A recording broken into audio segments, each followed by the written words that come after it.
Welcome to Fenway Park as we prepare for the middle game of a three-game series between the Detroit Tigers and the Boston Red Sox. Hi again, everybody. I'm Don Orsillo, and welcome to Red Sox baseball. Well, for the Tigers, some good news tonight as Miguel Cabrera returns to their lineup. He was off yesterday and has missed a couple of games over the last couple of days with a side injury, but he's okay and back in the lineup tonight. Bad news for the Red Sox. Of course, Miguel Cabrera is shooting for his second Triple Crown, presently batting at .358 with 43 home runs and 130 RBIs. Currently leads the American League in average RBIs and is just 4 home runs behind Orioles' Chris Davis. Of course, Cabrera is third in the majors in home runs as well since 2006. Prince Fielder, his teammate, is fourth. So you might expect these power numbers. Cabrera also leads the American League with 329 total bases. We welcome in Hall of Famer Dennis Eckersley. And Eck, every now and again you have a marquee pitching matchup, and tonight we certainly do. Well, we talk about John Lester all the time, every 5 days, but you don't get this very often. Tonight's about Max Scherzer going for number 20. He's 19-1. You can talk all you want about run support. I know he's gotten it, but look at the numbers.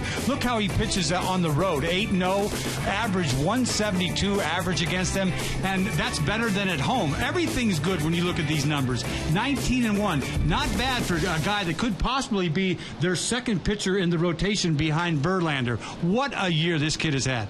Should be an outstanding matchup tonight. Of course, John Lester going for the Red Sox, and tonight some lineup changes for the Red Sox. We'll discuss some of the injuries the Red Sox have had when we come back, and we'll also delve into some Daniel Nava numbers. Incredibly consistent. We're back with more right after this from Fenway.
Welcome back inside the broadcast booth, everybody. I'm Don Orsillo. Well, we've seen in years past how quickly your roster can change with just a couple of injuries. So far, so good in that regard for the Red Sox for the most part, and no DLs to report today. However, there are some banged-up Red Sox who will not be in the lineup for tonight's game. Jacoby Ellsbury had been jammed a few times with a couple of pitches the day before yesterday, was sore yesterday, and today cannot get into the lineup. He is out tonight with a sore left hand and should return tomorrow. Jared Saltalamacchia has been nagged with a back injury, lower back, in fact, and John Farrell said before the game today he may miss 2 or 3 days, so not good news there for the Red Sox. Welcome back in Dennis Eckersley and Eck.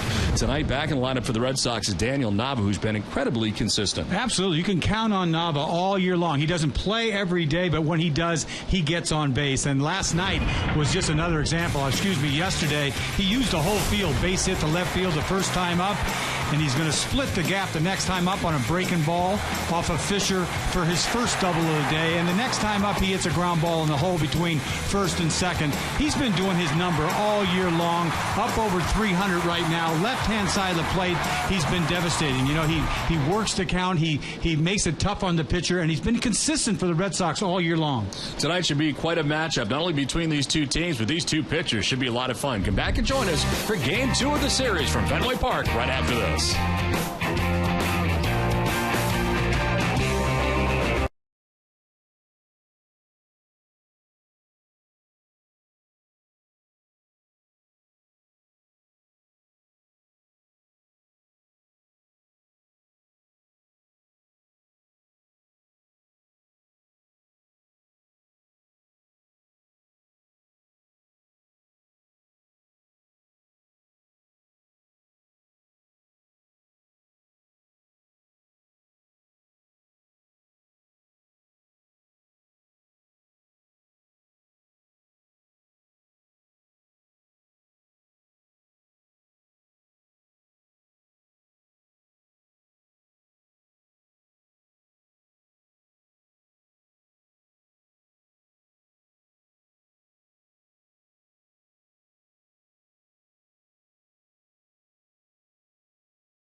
Preferred, Kia of New England, Dunkin' Donuts, Toyota's official website for deals via Toyota.com, McDonald's of Boston, and by Southwest Airlines.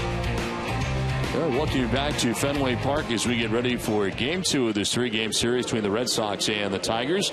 And Nick, I'm not sure if you knew this or not. I know you were away this weekend, but I broke out some of my light-colored suits over the weekend in order to be done with them now that Labor Day has come and gone. But this fan is kind enough to explain why Jacoby Ellsbury may have needed sunglasses over the weekend. What are you, a Hall of Famer? Is that something, right? The NFL wears that, yes, right? Going into Canton. Yes. I'm very excited about it. Century 21, some people mentioned I could be a real estate agent. Right. You're not going to wear that anymore. That's it. That's it. It's a wrap. It's over. That's all now you're going to get. Now we're going to dark colors. Yes, right? now we're into the dark, and dark grays, blue, black. So I'm ready now. But ready to take the field tonight are the Red Sox, as it is David Ross who may be catching the next couple of days. We'll see if Ryan LaVarnway may get a game as well. Interesting today to find out that, as we mentioned a moment ago, that Jared Saltalamacchia may be out a couple of days. You know, the funny thing is, about a week ago, we were talking about, how well he's held up. He's swinging the bat good, and that's how it is, with catching. You just don't know. And luckily, they have a guy like Ross on the bench along with LaVarnway. I mean, they could get it done for a few days, but overall, you got to have Salty in that lineup every day. And I think it had something to do with him throwing, too. I mean, he wasn't throwing all that well. And then yesterday, he had to bunt. They made him bunt. You don't see that very often. Maybe he didn't like the way he was swinging the bat either, but we'll see how he is in a few days. Yeah, the Red Sox take the field tonight at Fenway Park for Game 2 of the series. As they do, let's check out the visiting Detroit Tigers starting 9. Leading it off here in center field is Austin Jackson with Torrey Hunter in right field. Miguel Cabrera did not play yesterday, back in there tonight. He's at third base, batting third, with Prince Fielder at first base in the cleanup spot with Victor Martinez, a former Red Sox catcher, first baseman. He's the DH. Omar Infante at second base, bats sixth. Matt Tuiasosopo is in left field. He bats 7th with Brian Pena doing the catching. And Red Sox former shortstop Jose Iglesias at shortstop for the Tigers bats 9th. Now let's look at the season numbers tonight for John Lester, who appears in his 29th start of the year. He is 12-8 with a 3.99 earned run average, 145 strikeouts, and 178 1/3 innings. And opponents hitting at .253 against John Lester. Defensively for the Red Sox, brought to you by Southwest Airlines. From third to first, Will Middlebrook, Stephen Drew, Dustin Pedroia, and Mike Karp. In the outfield left to right, it's Johnny Gomes in left with Shane Victorino in center and Daniel Nava around in right. Doing the catching tonight, David Ross for John Lester, as the Red Sox are currently 9th in fielding percentage in the American League. Umpiring crew tonight, Paul Schreiber has the play calling the balls and strikes with the crew chief Jeff Kellogg at first base. Angel Hernandez at second base, and Eric Cooper is at third. Tonight's game is available in Spanish by pushing the SAP button on your television remote. Enjoy the game. You see some ominous clouds above Fenway Park here. It is 76 degrees to begin the game. Breeze in from right field at 11 miles per hour, but it does appear that there will be precipitation free. Even with those ominous clouds, it looks like it's going to be partly cloudy throughout the night. We can take that. Yes, if you don't want any rain delays of an hour right here. And we're afraid of that guy. Everybody who's waiting around all day is Cabrera in the lineup. And I tell you what, if I was Lester, I would be concerned. Be concerned about this whole lineup off of Lester. Yeah, the Tigers did well without him yesterday, but you add him to the equation, it makes them even tougher. Austin Jackson settles in on the right side to get it started tonight. John Lester ready to work. It's a sign from David Ross, and the first pitch of the ball game is going to miss for ball one. We're underway from Fenway. Austin Jackson hitting at .272 with 11 homers and 38 runs batted in. And a little pop up down the first baseline and foul ground that's going to land harmlessly as Mike Karp went after it hard towards the tarp area, but out of his reach. Lester started his last start. Remember, he's throwing the ball hard. We noticed the velocity was there, but as the game went along, his control was not there. The command, he went a lot of deep counts there, fouling balls off. You know, he pitched a decent game, but he was matched up against Chris Tillman, who last time out, the pressure was on the Baltimore Orioles, and Tillman came through. Lester tagged with a loss in that last outing against Baltimore. There are the numbers through 112 pitches. It's just his first loss of the season at Fenway Park, remarkably. And it was his 28th start of the year. Tigers have been a tough team, though, for John Lester over the year. A 5.26 earned run average against Detroit, as this one is lined foul again. Detroit's hitters are hitting at .304 against Lester. It's the worst opponent average against any American League club. And this lineup in particular is hitting .430. If you add up all the numbers, I mean, it's a little scary. That's why you're hoping that Cabrera wasn't in there. 1-2 pitch is down low, 2-2. As a pitcher coming in, I'm sure you're aware in your mind of the lack of success you've had against some of these guys. I remember Lester's last time out against Detroit was several months ago. And I remember, like yesterday, he threw a changeup to Cabrera. He said that was the greatest changeup I've ever thrown, and he hit it 420 feet in left center field. He ended up winning that ball game, but gave up 5 runs. That's when he was on that funk. Remember, he had about 5 or 6 games in a row where he didn't throw very good. But he got that W. But I'll never forget him saying, that's the best changeup I could throw, and the guy hits it out. 2-2 pitch. And that's going to miss inside, full count. Lengthy at bat here. First hitter that Lester's going to face tonight. And it's Austin Jackson. And he will see an 8th pitch in this at bat. And he drives it out towards the gap in deep left center field. And that ball is going to be off the wall. Pitch to Victorino, bare hands and fires, but standing at second base is Austin Jackson. A wall ball double to left center field. That's all he saw was fastballs, and Jackson, this ball is fairly down, but he takes a good swing at this ball. Luckily, it doesn't go out of the ballpark goes about halfway up the wall. He can run so well, even with the arm of Victorino. He's safe easy. And a 5-gamer for Austin Jackson now as he extends it. He's 7 for 16. And at second base to begin things here in the top half of the first inning. Here's Torrey Hunter. He has fit very nicely in this 2 spot in the Tigers order. In at 304 with 16 homers and 71 runs driven in. He lays off ball 1. Well, he didn't hit 300 his whole career until the last 2 years. And last year he hit in front of Pujols. Started hitting ball the other way. Didn't try to drive the ball. Same thing happened this year. Hitting in front of Cabrera. It's a nice thing. Hitting over 300 the last 2 years. He's hitting in front of some pretty good hitters, to say the least. As he sends this one foul back to the backstop. 1-1. I didn't know how good a pickup that really was going to be for them. You know, they got him right away in the offseason. Boom. Locked him up 2-year deal. And I was like, ooh, that's kind of weird. But you think about it, they tried to piece it together with what Delman Young the last couple of years. They've never really solidified that right field slot. Look at his career numbers, over 2,000 games. And the majority of those spent as a member of the Minnesota Twins. They had Ordonez out there for the longest time in right field. It was kind of mix and match a little bit last year in the postseason. We actually saw Avisaíl Garcia out there for game 1 of the postseason last year. Now they had traded him away recently. We just saw him with the White Sox. It's like a little Miguel Cabrera. He looked like his little son or something. Meanwhile, this is a better lineup than was in the World Series last year. I don't know if you can imagine having a better club than they had last year. But offensively, this is a much more difficult lineup as the numbers pan out. They're first in everything. Now, first of all, they get Victor Martinez back. They did not have him at all last year. And what a difference that made to extend their lineup just that much longer. And he has gotten off since the All-Star break. I mean, crazy numbers. Kind of worried about him for a while the first half of the season, but he showed up the second half. 2 balls, 2 strikes to Torrey Hunter. A lot of work here so far for Lester. First 2 batters have not been comfortable for John Lester.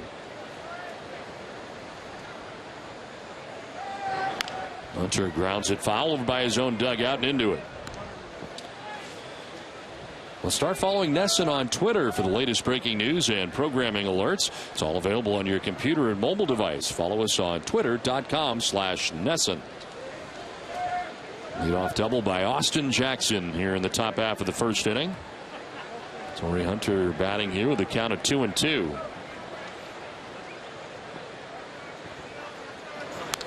Another foul back, and it hangs at 2-2. That's the thing. All these foul balls. That's exactly what happened in his last start. Pitch count starts creeping up. But this guy, Hunter, he's all over it. He's on everything he throws. 10 for 19 lifetime. You know this guy could swing it off you. Last 8 games, he's hit at .323. Had a hit here yesterday. 1 for 4 in the game, and starting again in right field tonight. Squibs it foul off the end of the bat. I mean, you make it, like last game, I remember he threw a couple of changeups that they swung and missed. Sometimes a changeup, you won't throw a changeup, you want an out. Right there is a good changeup, little squibbler foul. I mean, some nights it just doesn't happen. Other nights you make pitches and they make ground balls. It's like you go out there enough, everything happens to you. Well, Lester had to throw 112 pitches in his last outing. There's a 2-2 pitch to Torrey Hunter. And that's going to miss low. Full count. So far 16 pitches to the first 2 batters.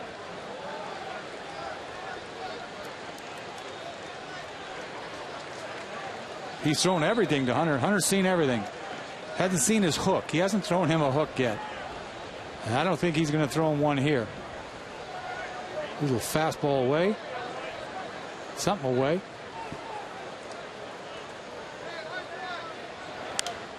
And a little pop up as Karp will catch it in foul ground. We needed that for the first out here of the first inning. What a battle. Lester and Hunter and Miguel Cabrera coming up.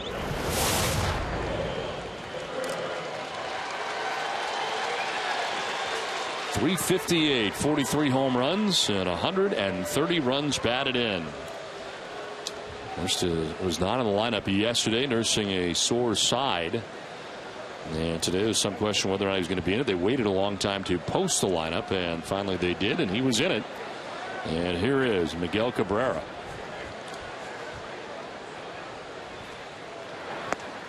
He'll take strike one. There's a perfect pitch right there, but it's going to take a perfect pitch for him not to hit a line drive. Look at the numbers. You see the numbers. I tell you, the home run was that changeup last time he faced him.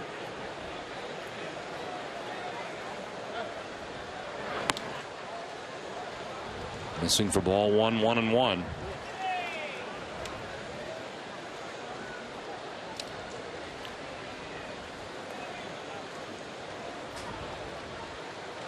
Leads the American League with 329 total bases, 130 RBIs, and the 358 batting average. It's a hack at the 1-1 and fouls it off himself. Pretty good cutter there by John tonight. That's a hard cutter, 93 miles an hour.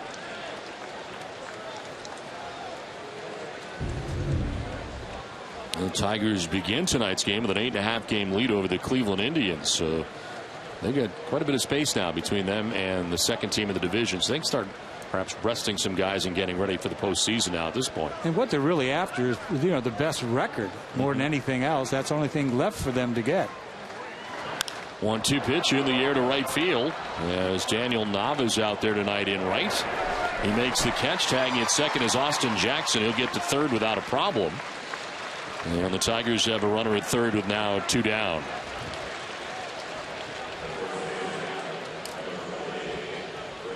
So 2-away, and it brings up Prince Fielder. He is part of John Lester's key matchup, brought to you by People's United Bank. 3 for 12 against Lester, hitting at .250.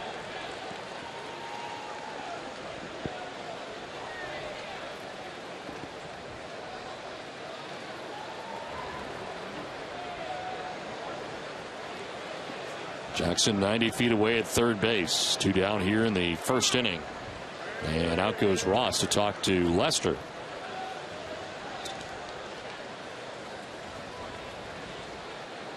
It's got to be a little easier year for Fielder. We got Martinez hitting behind him, but he's not having the kind of year that he normally has. Home runs are down. The RBIs are there, but the average is down. Yeah, it's a .269, 21 home runs, but 93 RBIs. So you're right, he's knocking them in as he takes strike one. Boy, Lester has had to pitch this first inning. We've seen the good fastball. He threw a 97-mile-an-hour fastball to Cabrera. A little fly out to right. That's as hard as I've ever seen him throw it. A little bit low, 1-1. That fielder last year finished the season with 30 home runs. Year before, 38. Most he's ever had in a season was 46, which was in 2009. And that was a member of the Milwaukee Brewers. And so far only 21 this year. And he'll take strike two. Fielder didn't think so. Asking if it was on the corner, checking with Paul Schreiber. This is a paint curveball all the way across the strike zone. Amica has it right on the corner, but it's a sweeping breaking ball.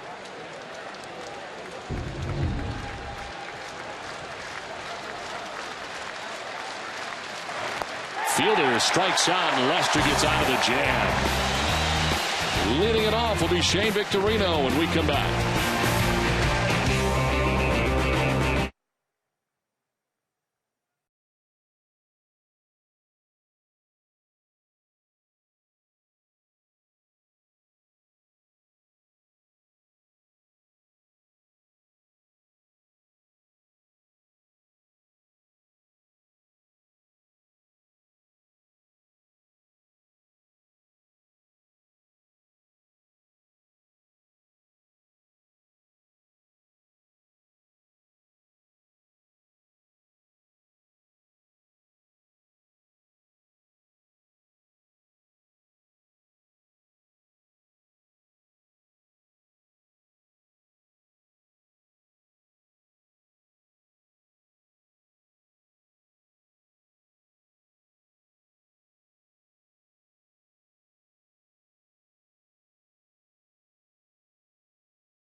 in center field. Daniel Nava in right field batting second. Dustin Pedroia at second base with David Ortiz at DH. Mike Karp at first base. Johnny Gomes in left field.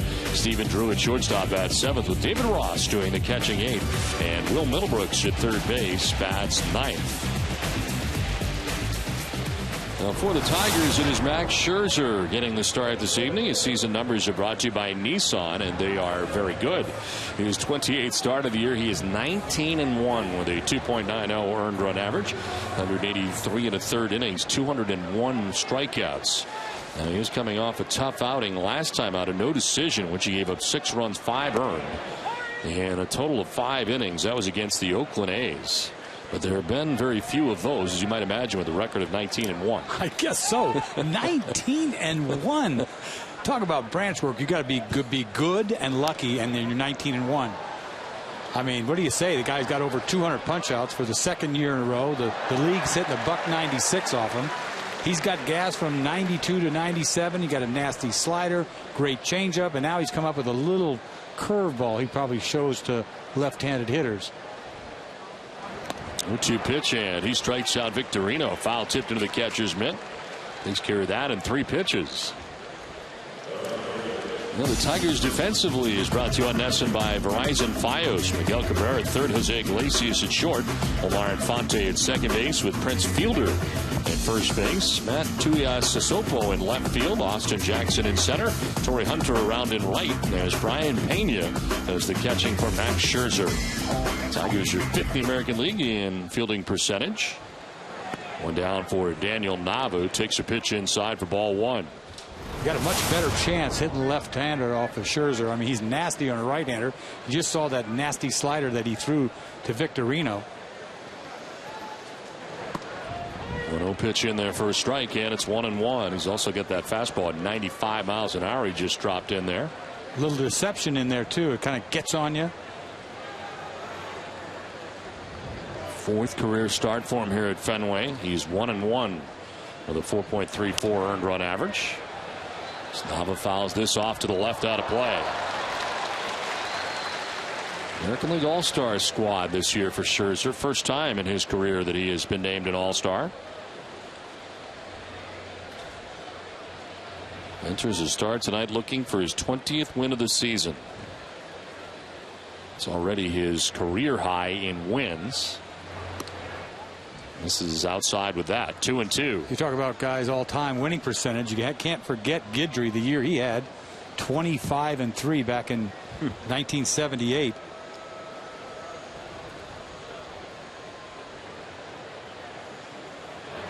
Swing and a miss, and quite a start for Scherzer. He has struck out the first 2 Boston batters he's faced tonight. Let's send it down to Jenny Dell. Well, Don, the Red Sox and the Tigers have nearly identical records. Both have powerful offenses, strong defense, and really impressive pitching. So for our AT&T text poll question of the night, we want to ask the fans at home, which of these 2 clubs do you think will be represented in the American League in the ALCS? So text your vote to 536-536 and select A for the Red Sox, B for the Tigers, C for both, or D for neither. Message and data rates may apply. Voting is going to go throughout this entire game through our post-game coverage, and we'll reveal the winner on NESN Sports Today later tonight. Don? All right, Jan, thank you very much. 2 very good teams going head-to-head tonight. 2 very good pitchers going head-to-head in tonight's game. And Scherzer has the first 2 outs here of the first inning. Dustin Pedroia. It's his first look at Max Scherzer tonight.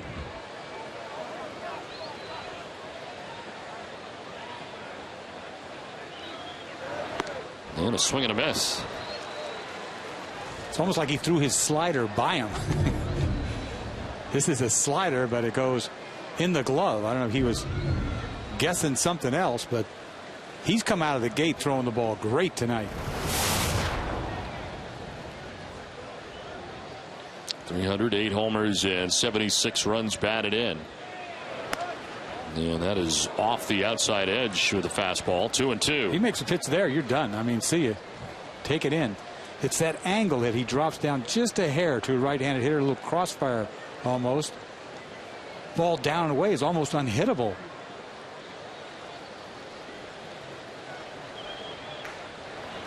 And a swing and a miss. Tough to have a better first inning than Max Scherzer just did.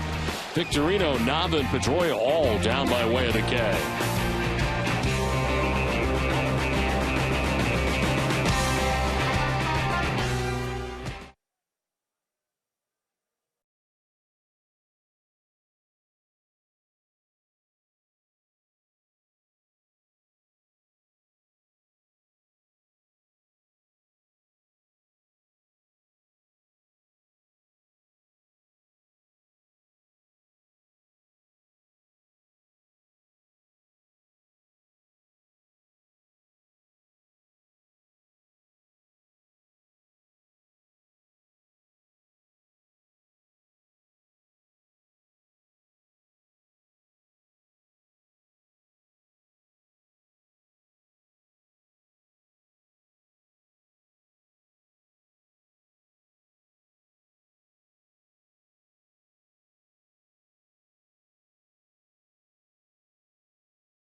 Is Omar Infante and Matt Tuiasosopo the bat of the inning here for the Tigers.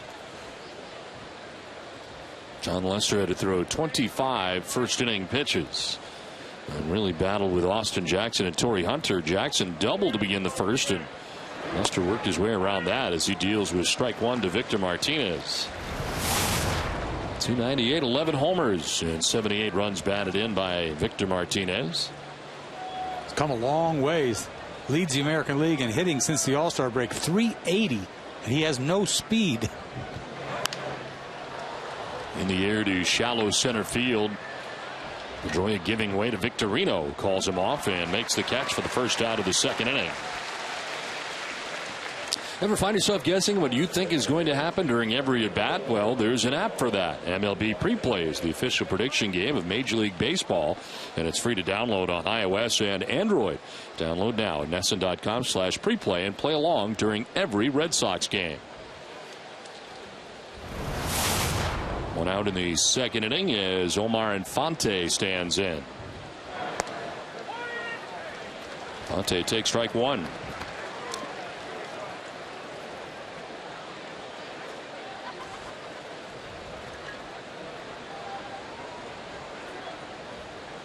Mike Napoli on the bench tonight for the Red Sox as this is on the ground into center field and a base hit for Infante. Able to collect his first hit of the night, second hit for the Tigers on the night. Boy, they've had him all year long. I know he's hurt earlier, but he's been hot since he came off the DL. They needed him badly, and this makes them that much more of a tougher lineup. He's went deep recently. He's shown off some power.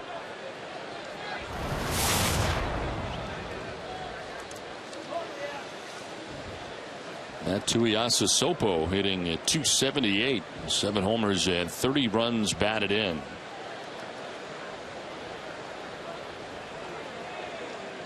Spent time on the DL earlier this season as this one is fouled off to the right. Part of the outfield mix here for the Tigers. It's only hit at 243 in the last 43 games.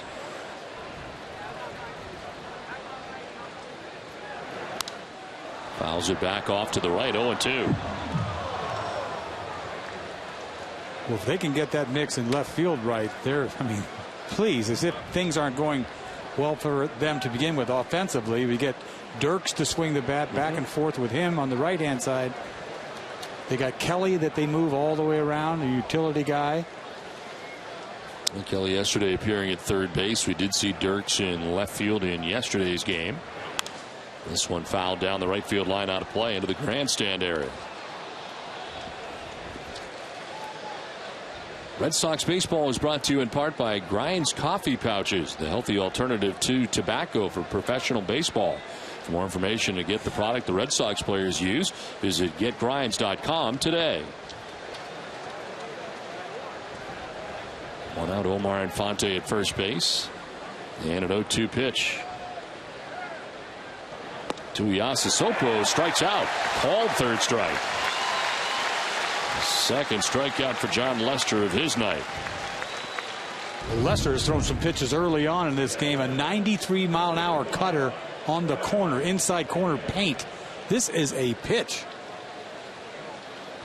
Pitch on Nesson is brought to you by Amica. Amica Insurance, great service, great coverage, and a great price for auto, home, or life insurance. Second strikeout for John Lester. That is a big league pitch right there.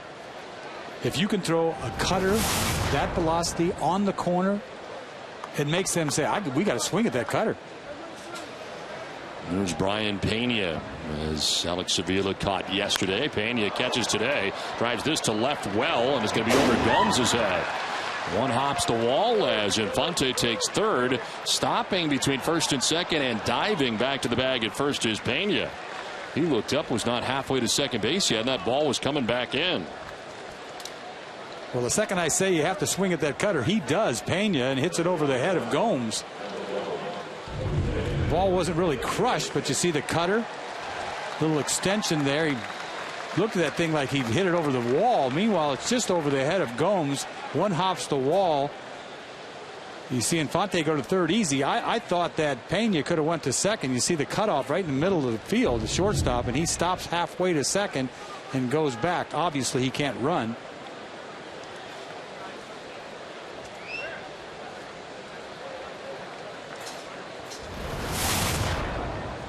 First and third with two down. Jose Iglesias hitting at .319. 2 homers and 24 runs batted in. And Jose takes pitch inside for ball one. They have absolutely loved Jose Iglesias since joining the Detroit Tigers in the trade. When you think about it, everybody has benefited from this trade, the 3-team trade, but the Tigers had a great need at shortstop. And absolutely love what he's been able to do for him. And not only that, but he's also playing well offensively, continuing to do that this season. His combined numbers between Boston and Detroit are at .319. You know, he does the best with what he's got. I think he's a little anxious, a little, aggressive more than anything else, but he'll learn. But what a trade for them. They needed defense so badly. This is line to center. Victorino is not going to get there. It's quickly by him. From third comes Infante. He will score. Pena is being waved around. Is going to be very close. And he is not going to be very close, as it turns out. He's very out. He was at third base when the ball was coming back in. They decided to send him. And he is very out. But the Tigers do get a run and take a 1-0 lead.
Back at Fenway Park, where Brian Pena has just been thrown out at the plate to end the inning. Tigers do get a run as that ball was quickly by Shane Victorino. It said that was a shot. That was a bullet by Iglesias. And you see Pena trying to come to third. He hits third when Drew's got the ball out in center field. One hop, he's out by for a mile at home plate. You see this. Why they sent him is beyond me. Obviously, with 2 outs, they tried to sneak another run, but Pena dead at home. So a 1-0 Tigers lead for Max Scherzer as we head here to the second inning. David Ortiz, Mike Carp, and Johnny Gomes scheduled to bat in the inning. Scherzer had a 1-2-3 first inning, 3 strikeouts on 13 pitches. And Ortiz not waiting around. The Red Sox hitters have not been waiting around, but I guess you really don't want to be down on the count 0-2 before you know it. That's the case. He's coming right after you. He's got sneaky hump is what he's got. It may say look 94, but that's like all over you.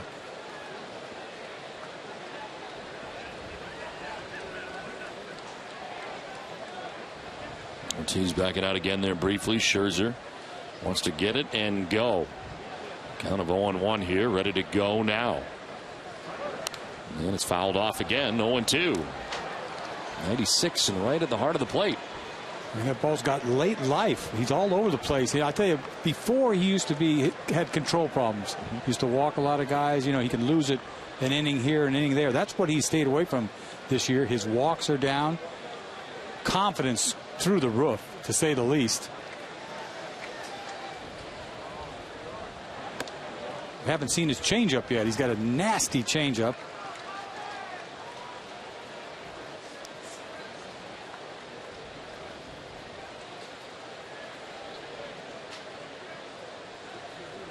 Here it is. We'll see it now.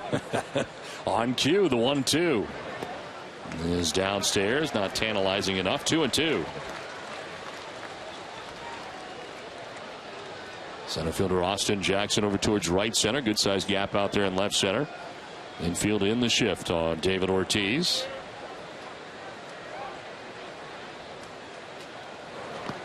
This one will get away. Full count. Back-to-back changeups. Doesn't really have a feel for it right now. Mike Carp and Johnny Gomes expected here in the bottom of the second inning. This has got to be a 3-2 piece of party cheese here, right? With that gas, think so. Here you go, hit it.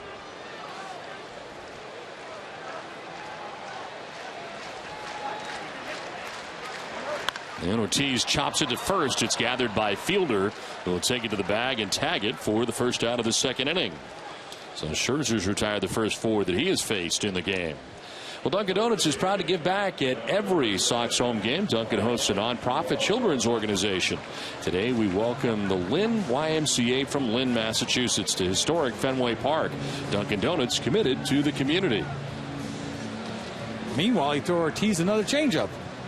Huh? 3 in a row. 3 in a row. That's why he's good. That's why he's got 19 wins. Can't sit on anything. One down in the inning. Mike Carp, the batter. Carp jumping on the first pitch. Hits a fly ball out to left center. Austin Jackson makes the catch for the second out of the second inning.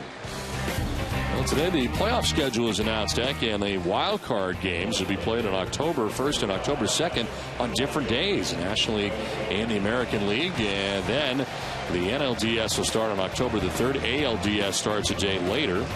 NLCS, ALCS, and then you get to that World Series. It would begin on October 23rd, and barring any rain scenarios, you would not be playing in November, which is good news. Hooray!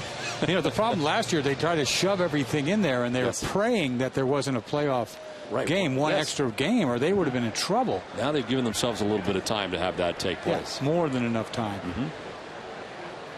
Because that division series starts for American League team on a Friday. Right. Season over on Sunday, right? Sunday. And then Sunday, and then 5 days till your first game, which is kind of crazy. Gives Donnie and Denny a lot of time to get to where they got to get. It's good. Yeah, I guess so.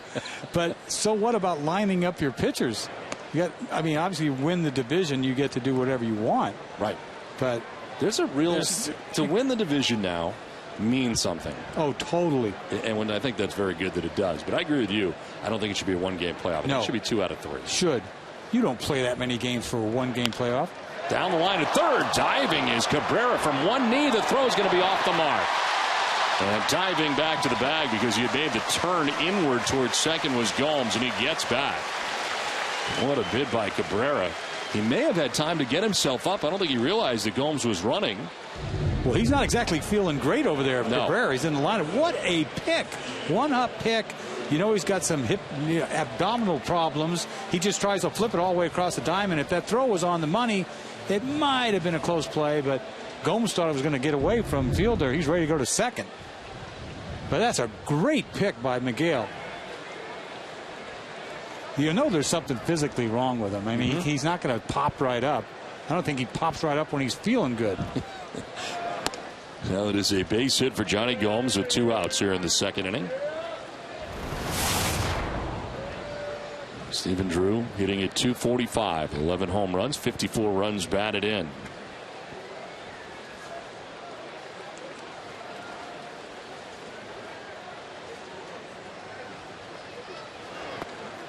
And that's going to be a strike over the outside corner. Drew didn't like it. And it evens at 1-1.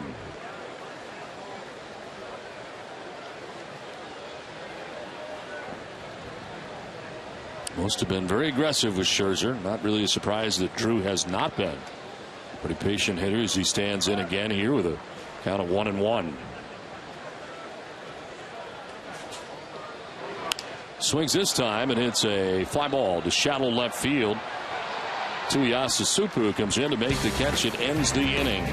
Through 2, the Tigers have a 1-0 lead.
$25,000 donation this season.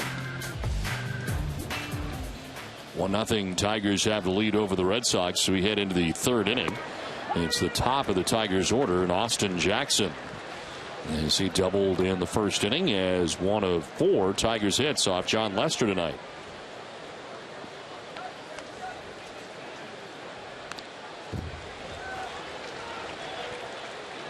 And Jackson with his double got as far as third base, but was left there as Prince Fielder struck out to end the first inning. Tigers would get to Lester for a run in the second inning, and that's the difference in this game.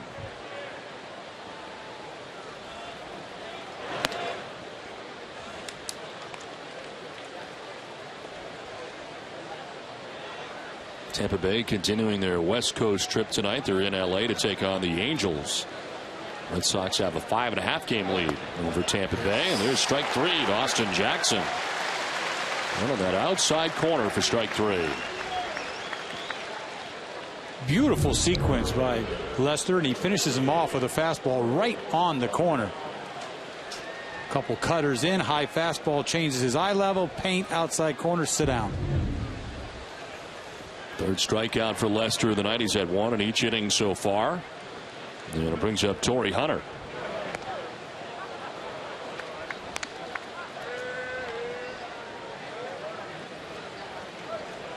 '37-year-old Torrey Hunter, inning at 303 coming into tonight's action. Broke into the big leagues with the Minnesota Twins back in 1997. And again, the bulk of his major league career with the Twins. But he used to go up there with a big hack. He tried to go bridge all the time, and he's a totally different hitter. Not that he doesn't have the pop. Most home runs he's in this season is 31. That was in his second last year with the Twins, and this one fouled off. It became clear that the Minnesota Twins were not going to be able to keep him in Minnesota, and kind of figured at the time he was sort of the face of the franchise. And they may, in fact, try to find a way to keep him. They did not, as it turned out. Well, he signed a big deal with the Angels when he went over there, and they played well with him. This one fouled down the right field line out of play. He moved over. Remember last year he moved over for Trout, right? To right field, let Trout play center. And, of course, David Ortiz and Torrey Hunter played together, came up in the Twins system together. And David loves everybody, you know. I don't know where the connection is. Well, there is a connection there with Hunter. Swing and a miss, and Hunter's down by way of the K. Back-to-back strikeouts for John Lester, 2 down in the third inning. John may have given up a run on 4 hits, but I tell you what, he's throwing as good as I've seen him throw. You see the curveball that puts away Torrey.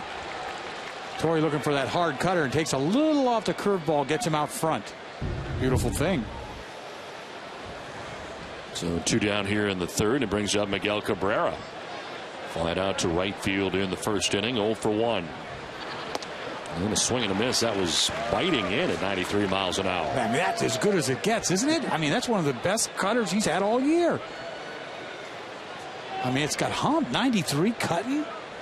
First pitch strikes to 8 of 12 batters so far for Lester. I mean, it's a great sign. I mean, you want him to not give up any runs, but this time of the year, September, the way he's throwing and velocity-wise, I mean, he's getting strong.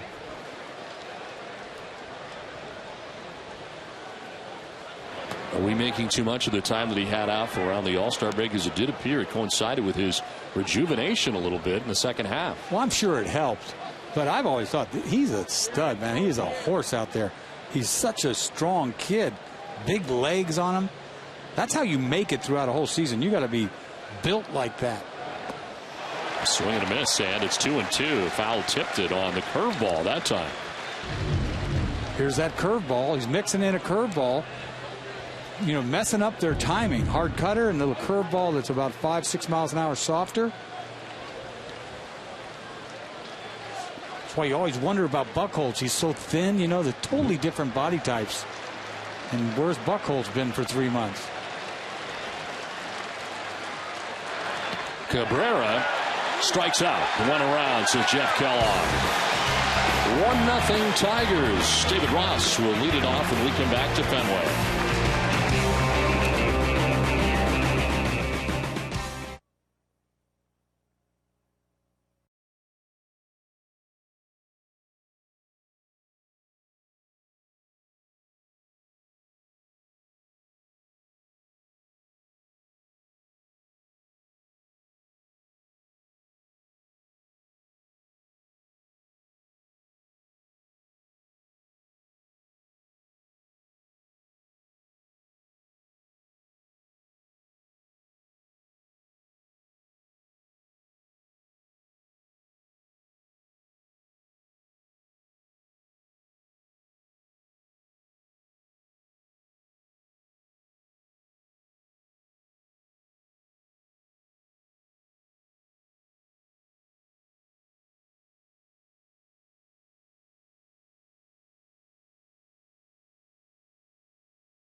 Patriots, Bruins, and Celtics game. Visit Ace Ticket or call 1-800-MySeats.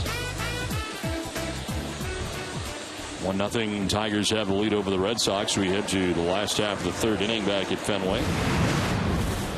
David Ross, Will Middlebrooks, and Shane Victorino to bat here in the bottom of the third inning. They're just joining us tonight. Jared Saltalamacchia, a sore lower back, and John Farrell said before the game he could miss 2 or 3 days.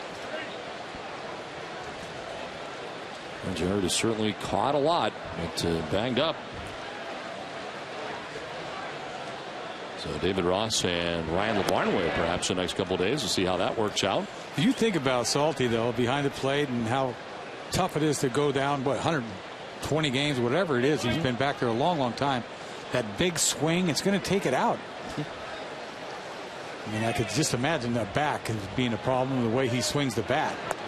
1-1 pitch is a swing and a miss for David Ross. 1-2. I mean, he never gets cheated. I mean, he's swinging that thing every day. And he has caught a lot this season. There's no doubt about that. Not as much as Wieters when Wieters was in town. He's caught 125 games, Wieters, and he's sort of faded. But I saw last night he went 4 for 5 last night. Wieters got a home run. They were in Cleveland. I say you can't have your catcher play all the time. It's going to take its toll. I mean, Wieters' numbers are all right, the home runs and the RBIs, but he's hitting about 220, 225. 106 games caught by Saltalamacchia, 99 total starts this season. And his time called late. Scherzer was about to go into his delivery. Well, having him on with the 60-day DL list with the concussions had something to do with him playing as much as he has, Salty. On the ground up the middle, Iglesias to his left. Throws out Ross for the first out of the third inning. No more on injuries. Let's check in with Jenny Dell. Well, Don, another player out today, Jacoby Ellsbury, who started the last 37 games out with that sore left thumb. He jammed it on a few pitches on Sunday, was able to play in the game yesterday, but came out of it saying, I really would like to get ahead of this injury and not let it hurt me any further. He is expected to be in the lineup tomorrow, and you just mentioned Jared Saltalamacchia as well, out of the lineup. Well, Don, at this point in the season, manager John Farrell said this type of year, everyday players, they're going to be dealing with some different things. Well, this time of year, everybody's got some nagging injuries. There's no doubt about that. And you hope to get a big enough advantage where you can give some guys a rest, too, if you get in a situation like that towards the end of the year. Well, Ellsbury's had a lot of stuff, right? Yes. He fouled one off his leg the other night. We didn't know if he was going to come back the next day. He did. Stole a big bag, even with the bad leg the other night. But this thumb, his left thumb being jammed, it can't be easy for him. But luckily, they've got, several games left. It's not the end of the season where you'd be worried about the playoffs. He's a guy who's done well against Max Scherzer, 5 for 9 in his career against Scherzer.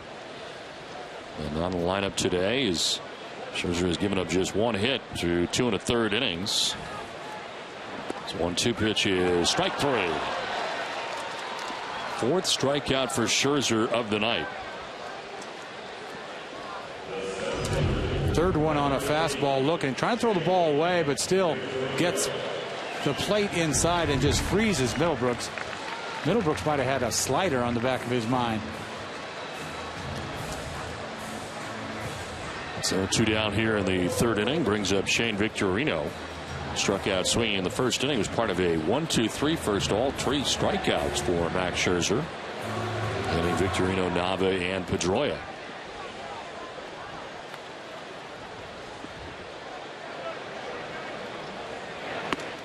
There's strike 1. Talking before the game about Victorino, why he gets hit so many times. He's right on the plate. Scherzer's got 8 of 10 first pitch strikes. He has been ahead. You're right about Victorino. It seems like he's getting closer and closer from the right side, especially. Yeah, I don't know if he's diving or what, but it's got to be more difficult for him to get out of the way against right-handed pitching, which he never had to do before. Swing and a miss. I think it's a later reaction because of that. He goes out there and dives and tries to handle the outside corner. That last pitch was right by him.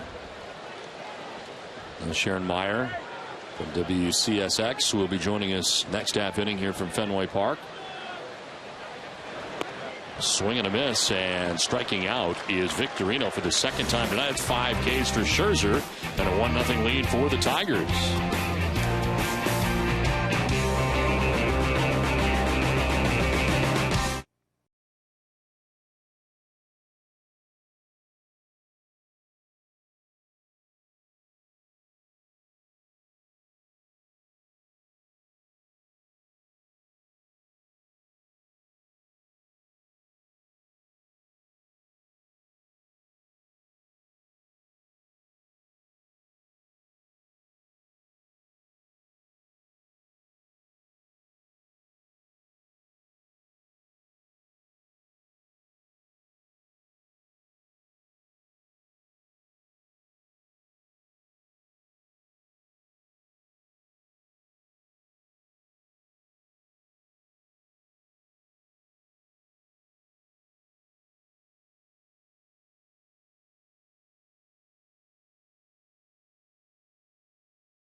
One to nothing as we head into the top half of the 4th inning.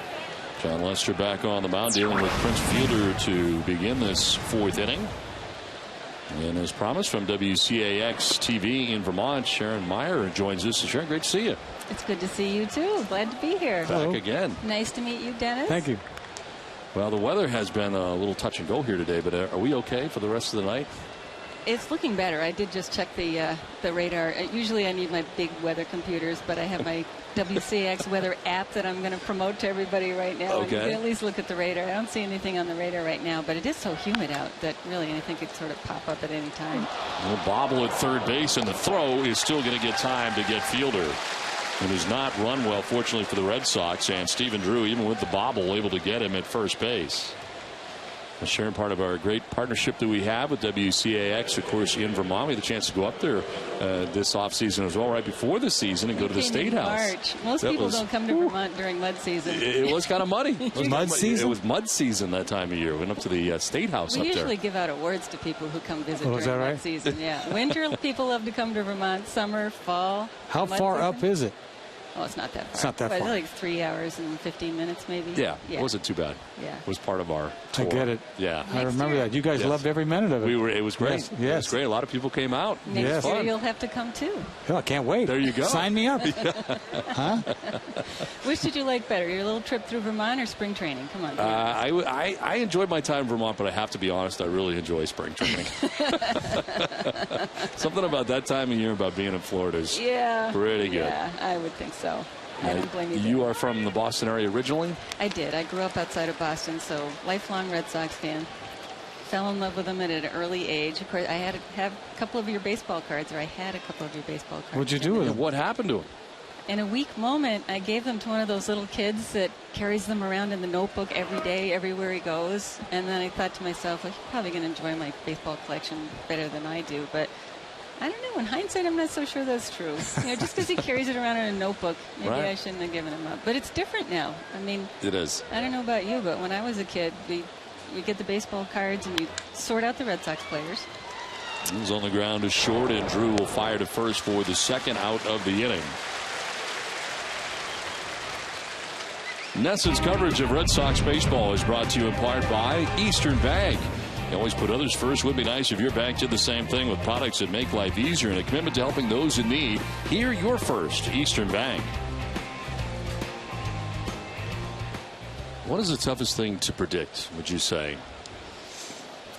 Thunderstorms, because they just pop up sort of randomly. You might know that the atmosphere is ripe for them to develop, but you just never know where it's going to happen. So we had a pretty rough early part of the summer where almost every day there was severe weather with flooding and so forth. And we just spent the afternoon glued to the radar, waiting for something to pop, putting out the warnings, tracking them, following what's going on. But fortunately, the second half of the summer has been much better. So a snowstorm is easier to kind of follow and gather what's going to happen. They're more sort of slow motion. You can see them coming. And it's true that, you can call for 3 to 5 inches and wind up with 12. But at least you sort of see them coming, and it's sort of a more gradual, slow motion type of situation. How about the foliage? You must see that coming, too, because it's coming around the corner here, isn't it? I know. That's one of my favorite times of year, and I get to go out and do a foliage tour.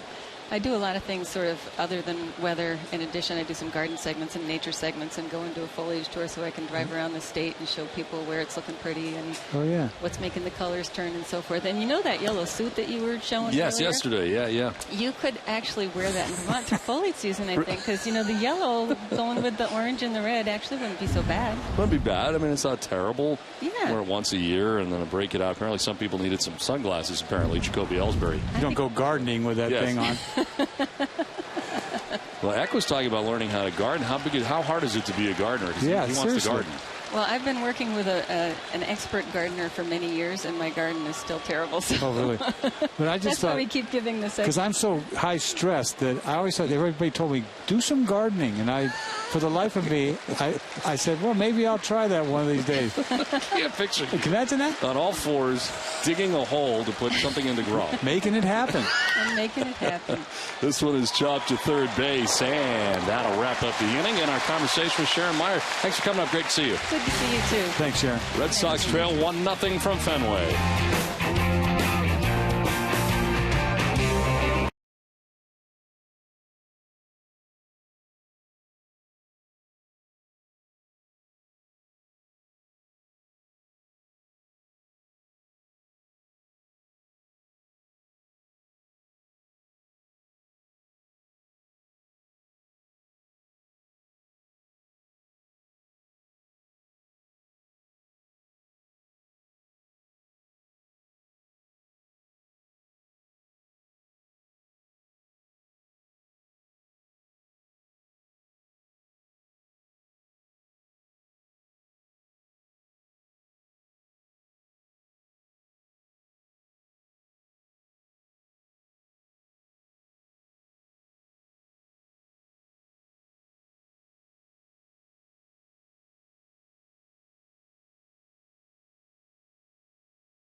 To you in part by Eastern Bank. Put your family first, job first, even your team first. Is it time someone put you first? Eastern Bank does just that with products like Eastern Free Checking. Here, you're first. And we head to the bottom of the fourth inning back at Fenway Park. Tigers have a 1-0 lead over the Red Sox, and it is Daniel Nava to lead it off. Pitch in there for strike one to Nava. Pedroia, then Ortiz expected in the inning.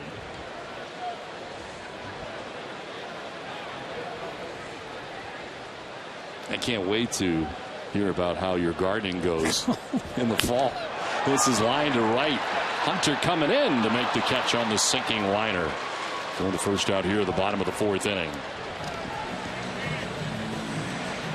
Well, Gulf Oil is proud to be the official electricity provider of the Boston Red Sox. Going down here in the last half of the 4th inning for Dustin Pedroia. Pedroia struck out swinging in the 1st inning. Only 1 base runner so far against Max Scherzer. A single by Johnny Gomes in the infield in the 2nd inning. Now a pop-up back of the bag at second. And there are 2 outs. These guys are going early in counts. They're hacking very early. I guess you got to against Scherzer. Because he can embarrass you. I mean, you get a piece of cheese to swing at, go for it. And, you know, when you start the inning off with a line drive to right field and the guy catches it, you know you're in trouble because you're only going to hit so many balls hard off this guy. He keeps the ball in the ballpark for the most part. Only 16 home runs and, 180 innings coming in. His first pitch strikes to 10 of the first 12 batters that he's faced in the game. And here's David Ortiz, who grounded out to first base in the 2nd inning.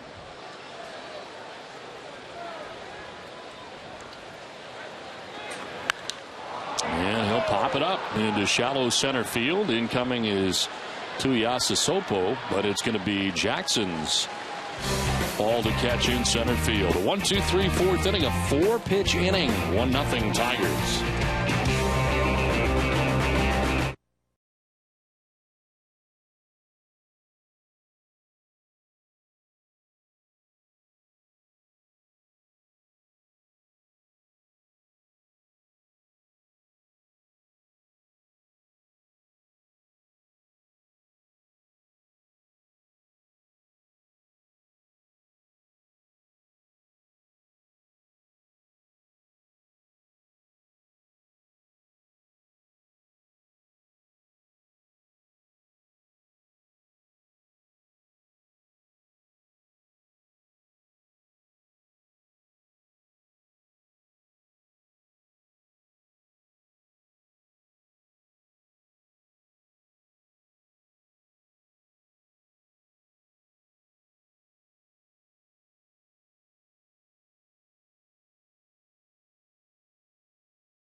Now back at Fenway, where the Tigers have a 1-0 lead over the Red Sox. And leading it off is Matt Tuiasa Sopo. He struck out looking in the 2nd inning. 1 of 5 strikeouts for John Lester. Lester has given up 4 hits and 1 run. And he's pitched very well here tonight with the 5 Ks, no walks. The Red Sox have not yet scored in the series.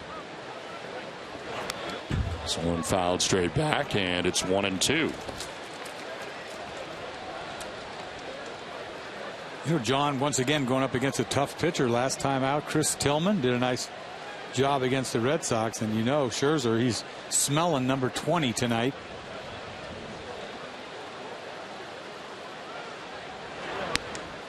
Breaking ball for strike 3, frozen. That is the second time Tuiasa Sopo is struck out, and 6 strikeouts for John Lester now. Well, that's a backdoor hook for Yakulo right there, huh? I mean, a bunch of fastballs to him and no chance. And once again tonight, good breaking ball, curve ball that we've seen more of from Lester. Got to mix that in here and there. It makes that cutter look that much better. Amica Insurance is a proud sponsor of the Amica Pitch Zone. There's 6 of them up there for John Lester. As Brian Pena takes strike 1. Pena singled in the second. He was thrown out trying to score at the plate. He gets a start tonight. Alex Sevilla started yesterday. Elevating that time on a 94-mile-an-hour fastball well out of the zone, but it is strike 2. He's doing what he wants to do. Everything he does is what he's trying to do. Cutter down and in, breaking ball away. I want to throw him a high piece of cheese here. I mean, that's command. This is as good as I've seen him, Lester pitch. I know he's been on a roll for about the last 5 games, but this, to me, is as good as I've seen. Inside out swing that time from Pena, fouling it off to the right. Lester about to throw his 70th pitch of his outing. The first inning is really where most of those pitches were. 25 first inning pitches. And a ground ball down to deep third, picked by Middlebrooks, but he bobbles it and has no play.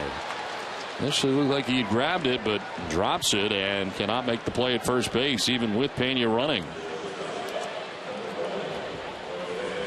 Didn't seem like that all of a difficult play. A curveball that Pena rolls down the line. Maybe it came up on him, but you don't have to hustle because Pena can't run, but just clanks off of his glove and he kicks it. It goes to his right. He has no chance regardless how slow Pena is.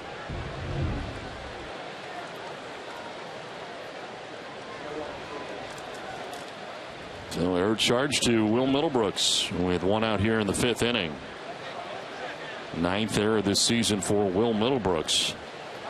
So Jose Iglesias doubled in the second inning to drive in the game's only run as he takes strike 1.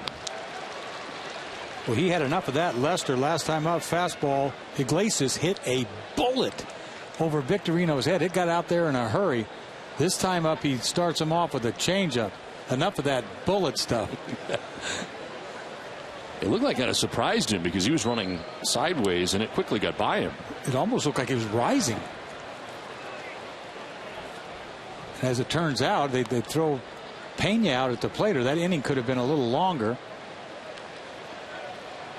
I don't know if he misjudged it. You don't expect a ball to be hit that hard coming off of Iglesias' bat. You know, line drive to center, you think it's going to sink. Well, it didn't sink.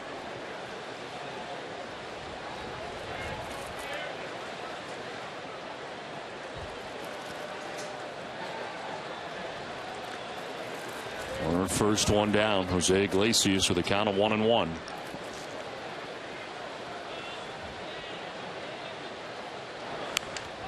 Wrap foul outside of third. Swings like a big man sometimes. I mean, that's going to be, for him, he has to shorten it up if he's going to get the most out of his ability offensively. I mean, he'll run into a home run here and there, but we've seen it. I mean, he hit so many infield singles. 1-2 to Iglesias, and a swing and a foul tip for strike 3. Iglesias spins out of the box, takes with him the 7th strikeout of the night for John Lester. 2 down. You know, once again, Lester with this cutter. I mean, they're not even making contact. That ball is diving down and in hard. One of the best cutters in the year for Lester. Iglesias didn't know whether he caught it, fouled it, what. You're out. So 2 down in the inning. There's Pena at first base. Austin Jackson top of the order, 1 for 2 today. Bouncing in, good job by Ross to his left.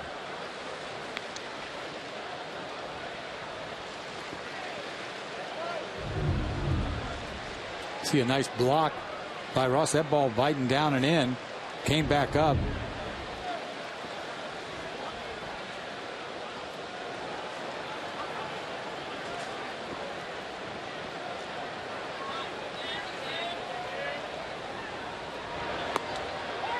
On the outside corner for strike one. Austin Jackson with a double in the first inning. Struck out looking in the third inning. 1 for 2 in the game. 7 strikeouts for John Lester through 4 2/3. And a soft liner that is going to get into right field for a base hit. Pena takes second on the single by Austin Jackson. And Austin Jackson is 2 for 3 on the night. Decent pitch. He gets his cutter up a little bit and Jackson just fights it off. Doesn't hit it very hard. Because if Pedroia could get it, if anybody could get it, Pedroia could, but out of his reach.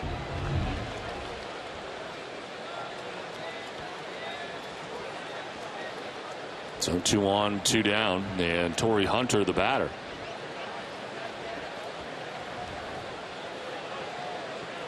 Hunter fouled out to Mike Carp at first base in the first inning and then struck out swinging in the third inning.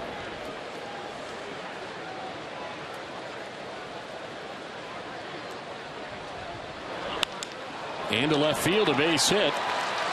And stopping at third is Pena, as getting it back in is Gomes, and the bases are now loaded. Tigers now 2 for 5 with runners in scoring position in this game. That error looming large by Middlebrooks. Should have been out of the inning, but a fastball to Torrey, and he just turns on this thing. He is all over this fastball. Base hit, luckily hard enough to left field to hold up Pena. He can't run anyway. I want to remind you to head to the 5th annual Fenway Park Bridal Festival this Sunday with special guest Randy Finoli from Say Yes to the Dress. The event features wedding professionals from across New England to help you plan your perfect day. Couples will also have the chance to enter a free raffle for an opportunity to win one of 4 wedding ceremonies at Fenway Park. Tickets are available now at redsox.com/bridal or by calling 617-226-6792. A tough spot here. Bases loaded with 2 down, and the game's best hitter Miguel Cabrera stands in on the right side.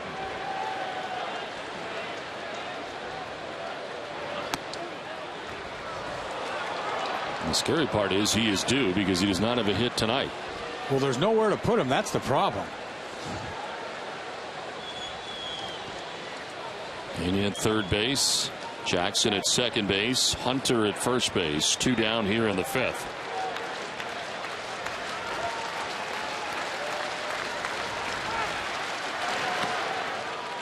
(2-0) this season in this spot. He is 4 for 9 with 1 grand slam. He has 4 grand slams in his career. What do you throw 2-0? Probably not a fastball. And you're trying to paint still. You're not just going to rock and roll here. You got to try to paint. You're not going to party with him? No, here? we're not partying here. No party. Fouled off to the right. Did try to party. Decent pitch. He was trying to throw it on the corner, but you know in the back of your mind, you got to throw a strike too. Wasn't middle. See, up a little bit. Outside corner, a little late.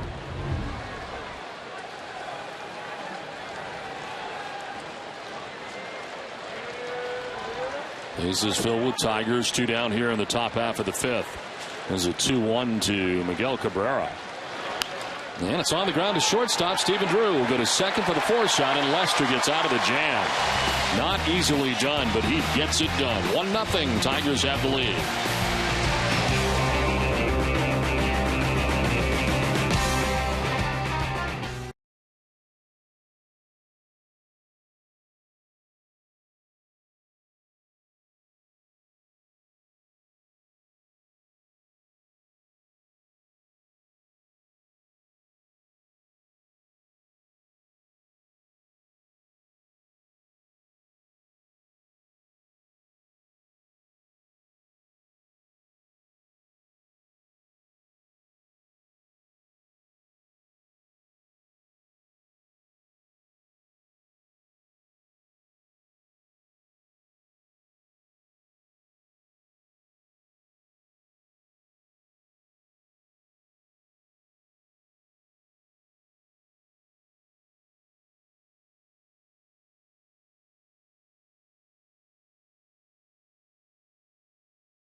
Watch out-of-market games live on over 350 supported mobile and connected devices in HD quality with MLB.TV Premium. Visit MLB.TV today. MLB.TV, baseball everywhere. Well, it's on to the bottom of the fifth inning back at Fenway Park. Tigers have a 1-0 advantage as the Sox come to bat. What a jam Lester just got on him. Ooh, pitch of the game. 2-1 cutter. Ground ball to short. From the best hitter on the planet. Thank you. And Mike Karp leading it off here in the bottom of the fifth inning and taking a look at a strike. And flied out to center field in the second inning. Max Scherzer has given up 1 hit. Faced 1 over the minimum through the first 4 innings as he works here in the fifth. A nifty 46th pitch coming up here.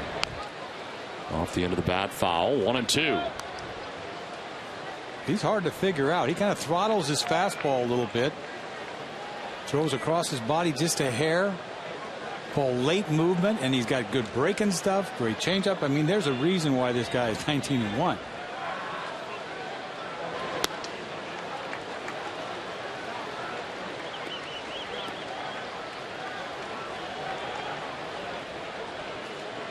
Changeup anytime. Through to Ortiz, the 3-2 changeup. Foul straight back, and we'll do it again. 2-2. So he's been living fastball wise right around 95 miles an hour all night. But they just can't get on it. It's almost like it's just a little too quick, a little late.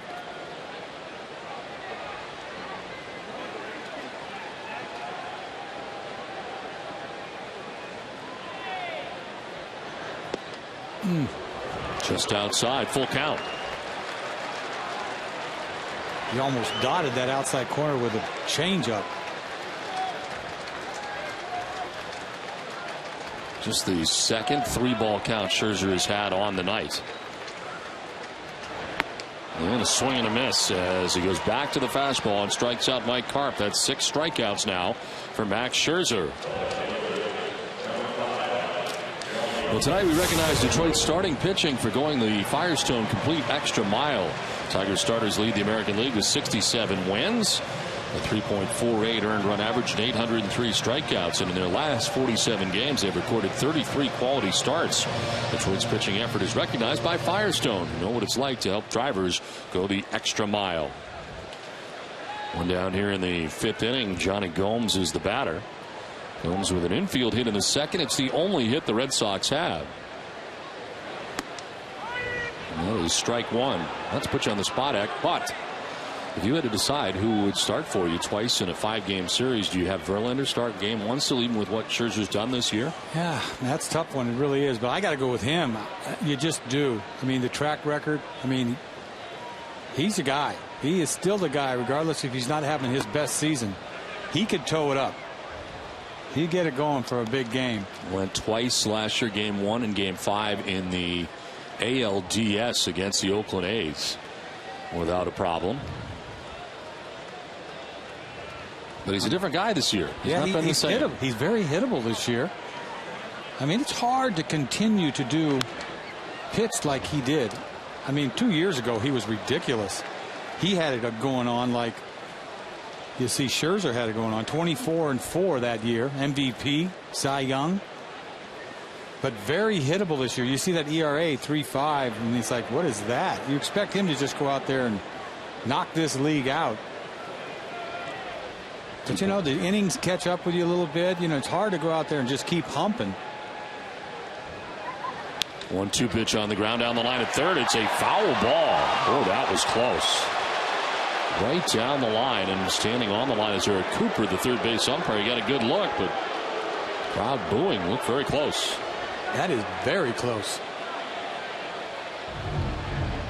You see a changeup, he goes out and hooks, and just looked like it went over the bag. Fair. I don't care where that ball lands foul, but you see, that ball looks fair. It had the corner of the bag.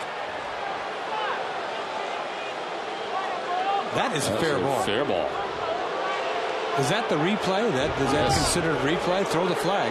Throw the flag. We got to throw the flag right there. We have a We're challenge. talking about a leadoff double. Throw the flag, John. It's a challenge. In a 1-0 game, I got to have it. Let's go. Bounce around. The 1-2. Gomes gets another chance and gets a base hit anyway. Into left field. He's got Scherzer figured out. He's 2 for 2.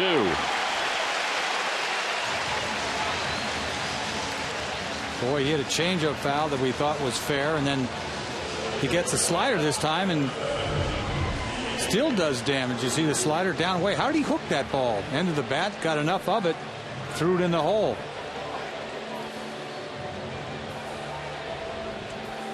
You know, 1-0 game, anything is big. Getting a hit off this guy tonight is a tough thing to do. That brings up a string of 8 in a row retired by Scherzer. Just the second hit he's given up, and here is Stephen Drew as he takes strike 1. Drew flied out to left field in the second inning, 0 for 1.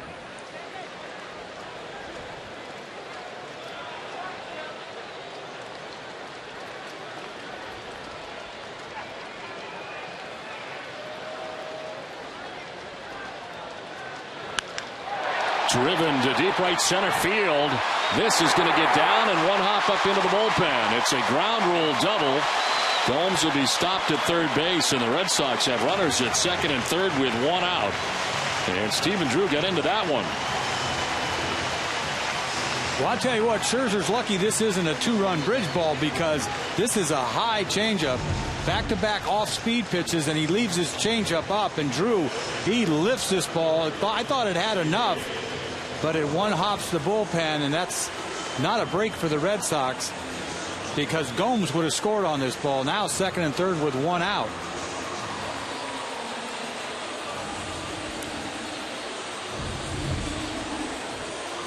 So second and third, 1 out, and David Ross coming up here. Scherzer now in a jam for the first time in this game.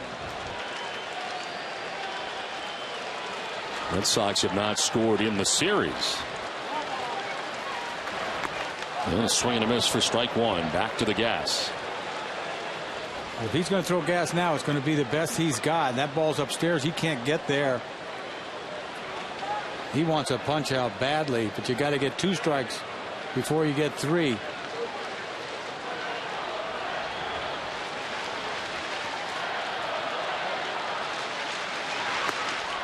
Again, 97 that time. That's the hardest fastball we've seen tonight. That's what I'm talking about. It's time to see his best cheese. Game on the line. This is the best piece of cheese he threw. 97. Not even close.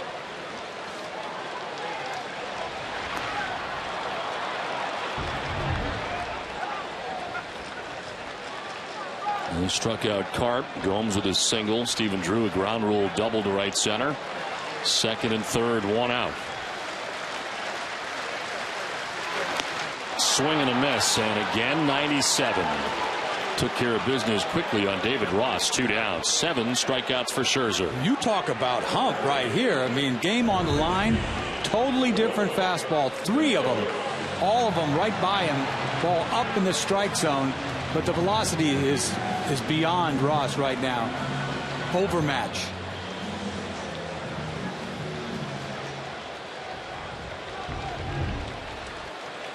Two down here in the 5th. Will Middlebrooks the batter. Dancing down the line at third is Gomes. And is a base hit into center field for Middlebrooks. Gomes scores. Behind him is Drew. And the Red Sox take a 2-1 lead. Will Middlebrooks drives in a pair. Jumps on the first pitch he sees from Scherzer, and the Red Sox take the lead with 1 swing of the bat. Scherzer changes lanes. No fastball here. Decides to throw a slider to Middlebrooks. Middle. Ball's got a little. Ball's up too much.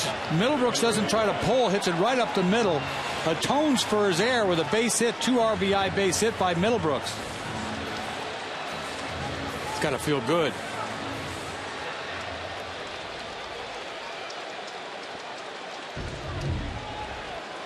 So Middlebrooks at first base. 2 down. And Shane Victorino the batter. Then a swing and a miss. Slider again, down and away. That was a major mistake by Scherzer. Hanging, breaking ball. Kind of lose your focus there. You punch Ross out on 3 fastballs, and then you throw a hanging slider. You got to give Middlebrooks credit just to try to hit the ball up the middle, but it had hit me all over it.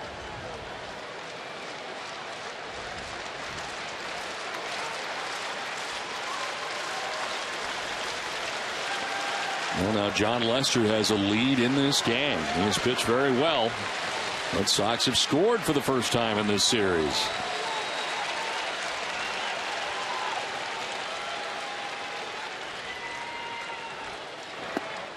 That is in there for strike 2.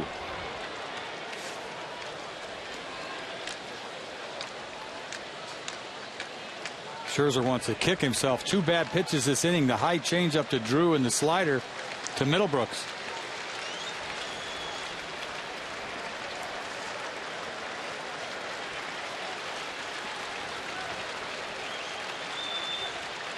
There goes Middlebrooks as Victorino will take a pitch that is just low. And a stolen base for Will Middlebrooks in a scoring position with 2 down. Well, heads up by Middlebrooks. It takes Scherzer quite a while to deliver to the plate, and he gets a running start. Ball looked like a strike. Pena held it.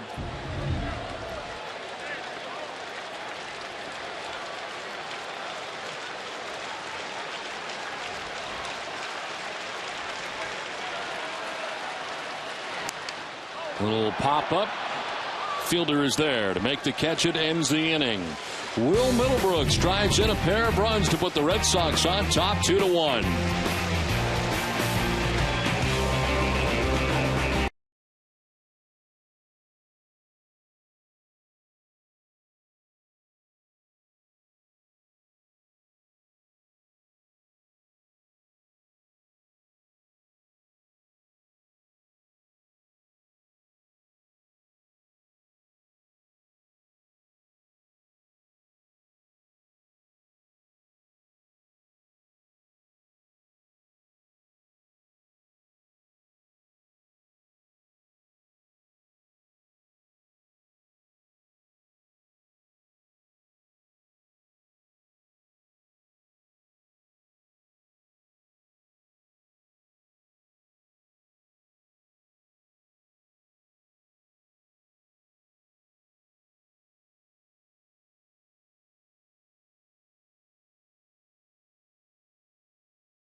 The 6th inning, thanks to Will Middlebrooks' 2-run single.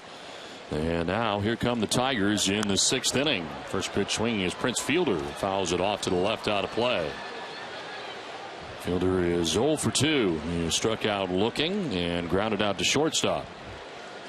He'll be followed by Victor Martinez, Omar Infante. The Tigers left the bases loaded in the 5th inning. They've left 5 men on. They'll get set for every Red Sox game on NESN with Red Sox Game Day Live, presented by DCU. NESN's pregame coverage of the Sox begins an hour before every game. DCU, Digital Federal Credit Union, banking the DCU way. Lester has lead for the first time tonight.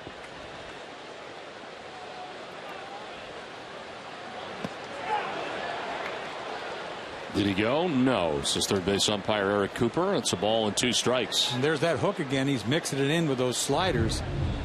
Really gets him out front. Boy, he's been going at it all night. No walks. The at bat of the game right now is Cabrera, bases loaded, 2-0.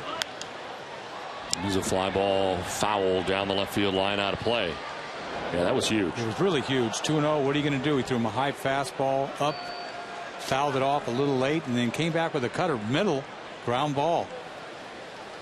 Able to get out of that inning unscathed as the Tigers leave the bases loaded in the 5th, and then his team comes back and puts together 2 runs in the bottom half of the inning. And a grounder foul down by the tarp.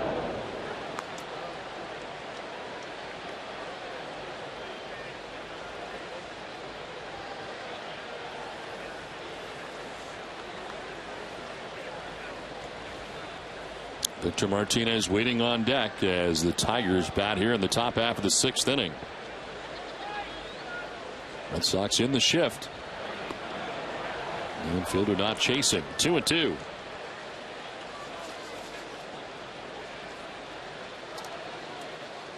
This is what it's going to be like in the playoffs. I mean, you figure who's going to pitch, who's going to start. We talked about Verlander. Would you go to Verlander instead of Scherzer? What do the Red Sox do? Is it Lester? Who is it? Lackey? This is back off of Lester. It kicks out to short. Drew on the run and not in time. Fielder's able to beat it out. You get the side or back of Lester as it kicked out to shortstop.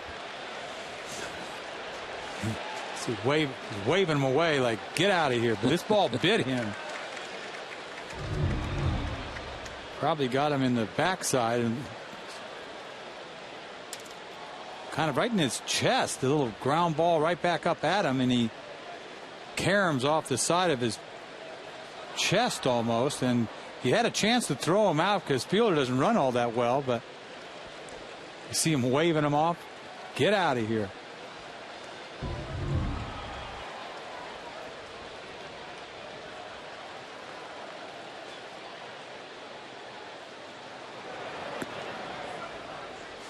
He's just doing this to satisfy Farrell because he's ready. I'm fine. Looking for who's going to cover second base. Let's go. Bounce around. Let's send it to Jenny Dell. Well, Don, we have a huge group here from the Relay for Life, and I'm sitting next to Nancy right here. You're the Area Director of Development for the American Cancer Society here in Boston. What got you started in that organization? My daughter actually was part of a Relay for Life in our town, and she had asked me if I would be a chaperone. And I had been involved in a lot of different fundraising and nonprofit events, and I had gone down there to be the chaperone. And when I got there, they were in the middle of a candlelight ceremony for survivors. I'd never seen anything like it, and I thought, this is something I want to be a part of and kind of grow my career with the American Cancer Society. So that was 7 years ago, and I'm still there. And now we have Marcia right here, a breast cancer survivor. What has led you to want to help and volunteer the Relay for Life? Because the American Cancer Society, they're the ones that really funded and founded the mammogram, and that's when my breast cancer was founded, because of mammogram. So that was my reason to start relaying, is to say thank you to the American Cancer Society. Plus, I lost my sister and my dad to the disease, so I want to remember them, and then especially to promote all this awareness of what you need to do to be healthy and stay healthy, and so that my daughters don't have to hear those words, you have cancer, like I did. So many people affected by it. You have a group of over 700 here tonight. Tell us how that all came about. Well, actually, Relay for Life is not that new to Major League Baseball. They do have Relay for Life nights. We know in St. Louis we do it. We know in Chicago they do it. And we were contacted by the Boston Red Sox, and we were glad to accept the challenge of bringing Relay to Fenway and turning the bleachers, as you can see, purple. So we just blasted out all our relayers in New England to about 120,000 participants this year, and we sold out the amount of tickets we had. So we're thrilled to be here. We're so happy to have you here. Now, fans at home, I know I've done Relay for Life. It's such a great event. How can they get involved? RelayForLife.org. Basically, there's several hundred relays in the United States, and there's relay all over the world. But if you go to RelayForLife.org, you can search by zip code or town, and you'll find one in your community. Beautiful. Thank you so much for being here, you two. Thank you. Don, back to you. All right, Jane, thank you very much. And thank them for all that they do. A great group out there tonight in the bleacher area. 1-2 pitch foul back by Martinez as it hangs at 1-2.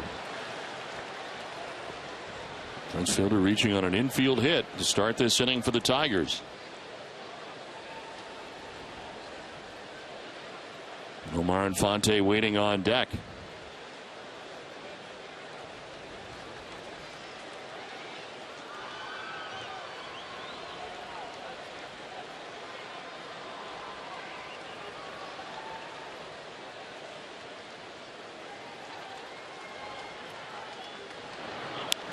Fly ball to center field, playable for Shane Victorino out there in center, almost where he was standing, as he makes the catch for the first out of the 6th inning. Big out for Lester. Martinez, just a tough out. Gave him a fastball to hit it in the right part of the field.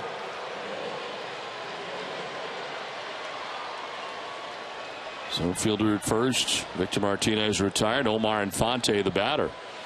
He singled and scored in the 2nd inning, grounded out to third base in the 4th. Wait for Infante to go the other way. Center fielder Shane Victorino over towards right center. And a chopper left side and under the glove of Drew into left field. He was trying to get in the right spot so that he could start the double play or at least get one out, but he ended up kind of playing it off to the side. It gets by him. Well, he had to charge that hop. He couldn't wait back for that hop. You see him charging, trying to get that short hop on the second hop. He goes into the slide. Ball just eats him up past him. There's no way he was going to turn that, but you're hoping for an out. Ball wasn't hit very hard.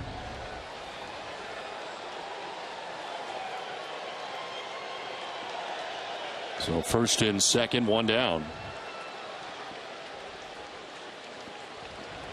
Ruled a base hit, and runners are first and second with one out. That's the second hit of the game for Omar Infante. Matt Tuiasosopo, the batter. He is 0 for 2. He struck out twice. And takes a pitch inside for ball 1. Boy, he's thrown him a lot of cutters. Inner half of the plate, punched him out the first 2 times. This guy's dangerous.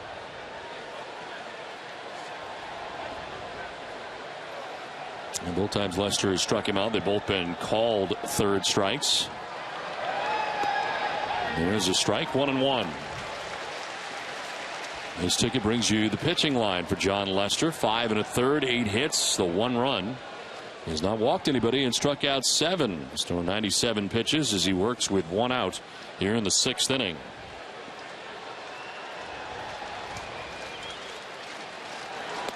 And a swing and a miss. Tuiasosopo trying to leave there. It's 1-2. That's exactly what he's trying to do. He's a dangerous hitter. He got one thing in mind, that cutter biting down and in. He swings over the top of it. No chance. Lester's been pounding the strike zone all night long.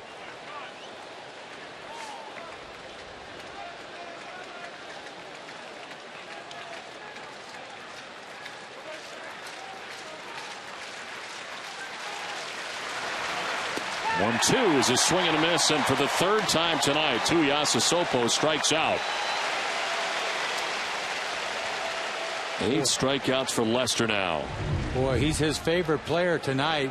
Once again, backs up that another cutter down, and he cannot get there. Tuiasosopo cannot hit this pitch. He's missed it badly all night. Schooled him. Amica Insurance, proud sponsor of the Amica Pitch Zone. 0-2 down here in the 6th inning. Runners at first and second. And Brian Pena, the batter. He has been on twice. Single, reached on an error last time up, committed by Middlebrooks at third base. And a chopper foul in that direction. 0-1. Got him out front on a little breaking ball. He's mixed in that curveball nicely tonight.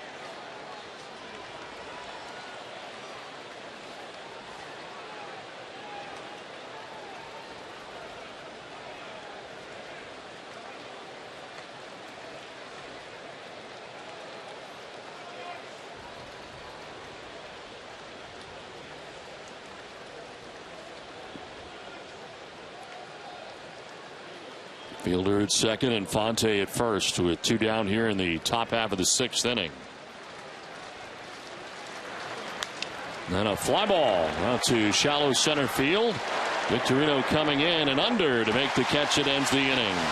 Well, Daniel Nava will lead it off. We'll check out his heat zone when we come back to Fenway.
$100 to the pediatric trauma program at Boston Children's Hospital for every home run hit by the Sox. To date, $70,000 has been donated. Hess and Hess Express committed to helping the cause. And as we head to the last half of the 6th inning here at Fenway, it's 2-1. Red Sox have the lead as Daniel Nava, Dustin Pedroia, and David Ortiz come to bat here in the 6th. Max Scherzer giving up 2 runs in the 5th inning. That's after he gave up only 1 base hit through 4 1/3 innings and only 1 base runner for that matter. As Nava takes strike 1. Back here's the heat zone for Daniel Nava against right-handed pitching. And this is slugging. This is just not average. And you see where he has damage right across the strike zone, and even to the outer part of the strike zone, he handles the ball inside. And you see that one area up out of the zone. That wasn't in the zone. Tuiasosopo in left is under it, makes the catch. Shy of the track in left, and Nava's 0 for 3 in the game. One bad pitch by Scherzer that he would want back. First pitch slider to Middlebrooks just after he punched out Ross 3 times.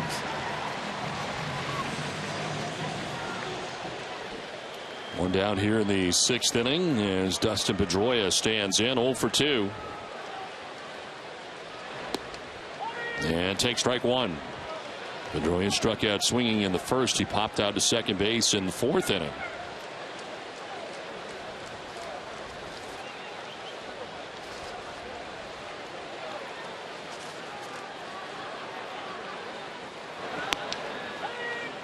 And strike 2. He's been pounding the zone too. No walks on his side. 7 punch outs in less than 70 pitches. That's hard to do. 74% strikes he has thrown in this game. He's thrown 69 pitches, 51 of the 69 for strikes. His 70th pitch is yanked outside.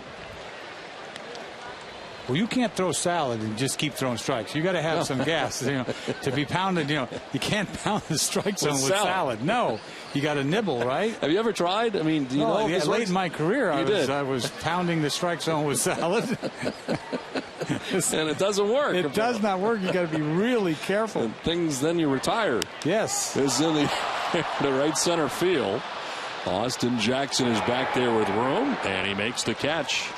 And the second out, Pedroia is 0 for 3. We'll stay with Nesson later after our Sox coverage for Nesson Sports Today, presented by People's United Bank.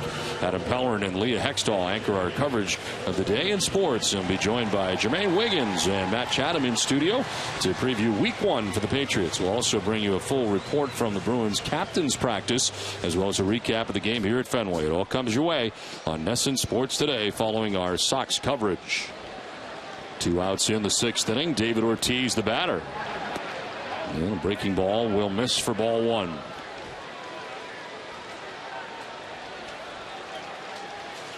David came in hitting over 500 against Scherzer.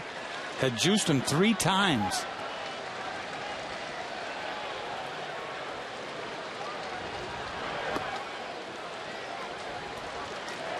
Well, it falls behind here 2-0 as we check out Max Scherzer's pitching line, brought to you by your Eastern Mass Lexus dealers. 5 2/3, 4 hits, 2 runs. Hasn't walked anybody, struck out 7. 73 pitches.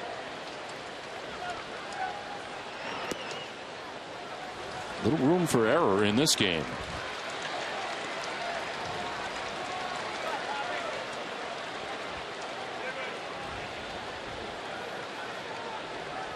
So David has the green light here, 3-0.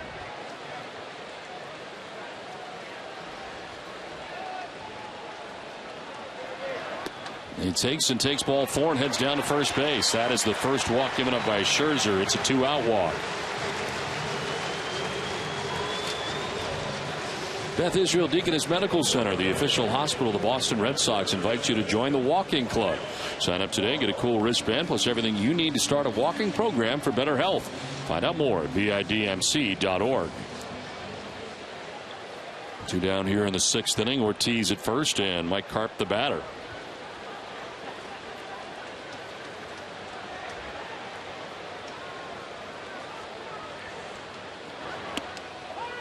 And a strike over the inside corner.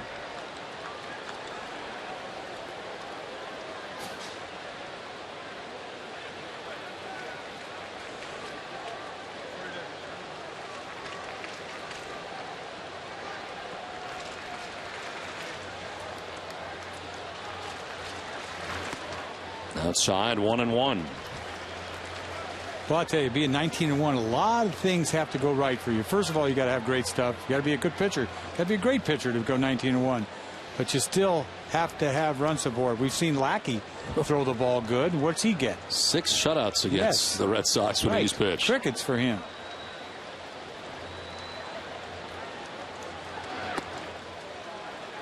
Frame that time by Pena, but it'll miss. 2-1. One of the wins leaders, 19 for Scherzer, vying for his 20th of the year here tonight. Chris Tillman, who Lester saw last time, is second with 15 wins. Masterson got hurt yesterday. Came out in the yesterday, the day before, first inning. Maybe it was last night. And a pop-up foul backing out of play off to the left. How about Bartolo Colon, 14 wins. Right, he slowed down. He went on the DL for a while, and so you think about him. I mean, who's going to win 20 games? It's hard to win 20 games. You have a much better chance in the American League because you stay out there longer. You have a better chance. Oh, totally. Deeper into games. We saw that on the West Coast. Of course, when the Red Sox took on the Dodgers and the Giants. It's a fact you don't deal with on this side in the American League. Not saying it's easy to win 20 games in the American League. It just doesn't happen all that often. Karp strikes out, and it ends the 6th inning. We head for the 7th. It's 2-1 Boston.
deep into his pitch count, up over 100. Deals with the pitch in the dirt for ball one to Jose Iglesias. The pen is busy. Craig Breslow on the left, Brandon Workman on the right.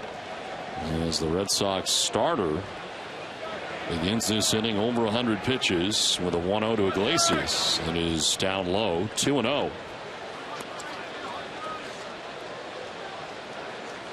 Iglesias, Jackson, and Hunter to bat here in the 7th inning.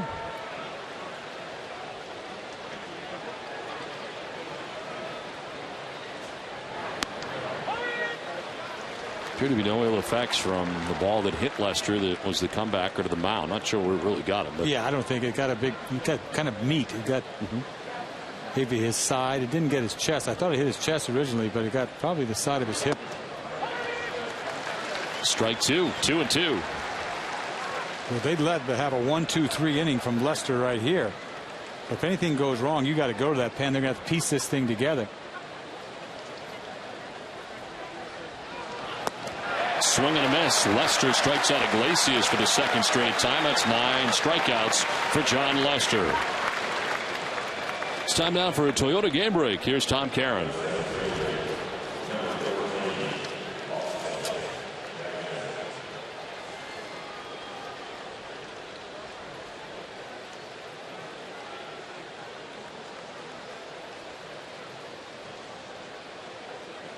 All right, Tom, thanks very much. A new season high for John Lester in strikeouts. He had 8 strikeouts 4 times this season, but he's just picked up his 9th K of Jose Iglesias for the first out of the 7th inning, and is ahead of Austin Jackson 0-1. Make it 0-2. There's that hook. He's had that hook tonight that he's mixed in several times.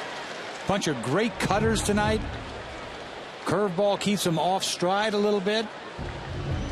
Strike percentage is through the roof for Lester tonight. On the ground softly towards third. Middlebrooks charging, throws on the run and in time. Good play to get Austin Jackson, who's got good speed. 2 down.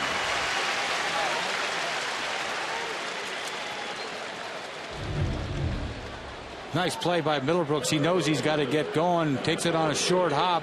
Throw chest high. Gets Jackson, who can run.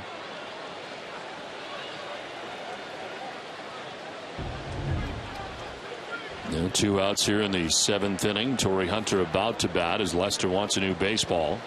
Seen Lester all year long, right? And you see the 8 hits, so it doesn't look like the greatest outing he had this year. This is, I think, might be the best I've seen him throw this year. This outing. Overall stuff. Cutter, hook, gas, everything.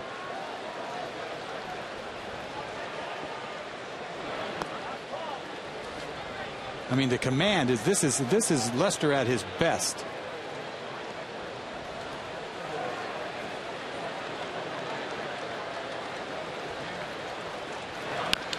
Chop to shortstop. Drew plays the high hop. And John Lester is through 7 innings with the lead. On top 2-1. 7th inning stretch from the Fens.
The Sox, Pats, and Bruins all in action on the same day. It's everything you need to know on NESN Sports Today, presented by People's United Bank tonight following our Sox coverage.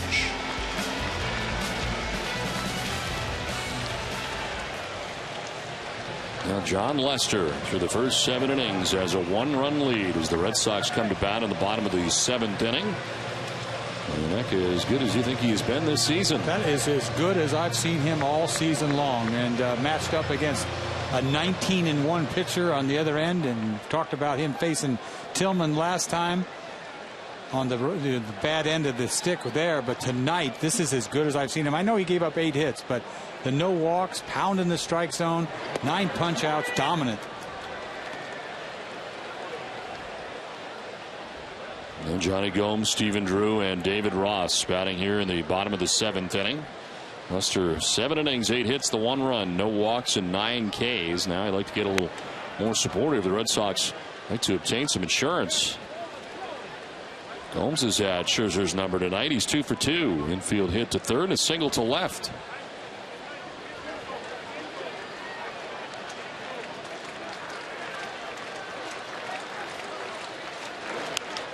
Popped up this time, left side of the infield. Iglesias makes the catch for the first out of the 7th inning. Well, there are only 2 homestands remaining this season, but you still have a chance to see your Red Sox at Fenway Park. Sox play the Tigers tomorrow to wrap up this homestand, then come home a week from Friday to play the Yankees, Orioles, and Blue Jays. Get your tickets now for these great matchups by calling 877-RED-SOX-9. Online at redsox.com/tickets or visit the Fenway Park ticket office. 1 down in the 7th inning for Stephen Drew. They continue to throw that ball away, and he knows it's a ball. The ball's outside. Happened last time up, but he hung in there, got a changeup, hit a ball, 1 hop the bullpen. Scherzer has thrown first pitch strikes to 18 of 21 batters in this game. It's come a long ways from having control problems.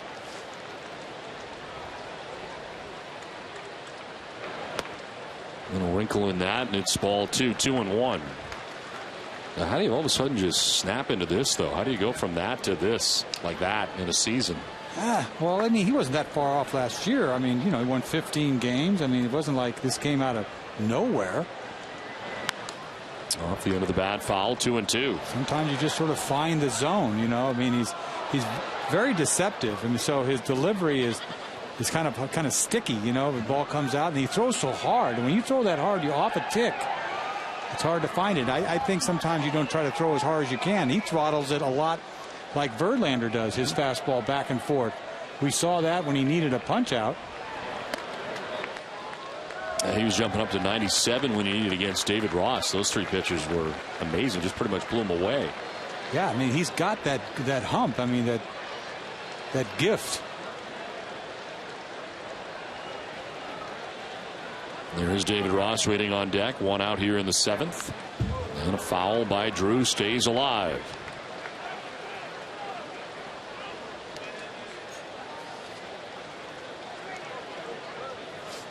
It's like what Buchholz had at the start of the year. He was just, you know, on top of his game, and that's all I could think of. He was throwing as good as he ever did. It's like when you're on a roll like that, you don't want to stop. Everything is going your way, and you're making pitches. Drew doesn't go, and he's down to first base with his 2nd walk given up by Scherzer in 6 1/3 innings.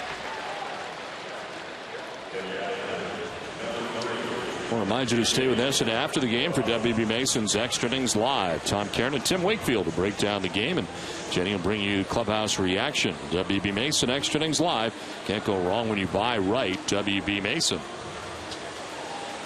Well, Brandon Workman is up now in the Red Sox pen.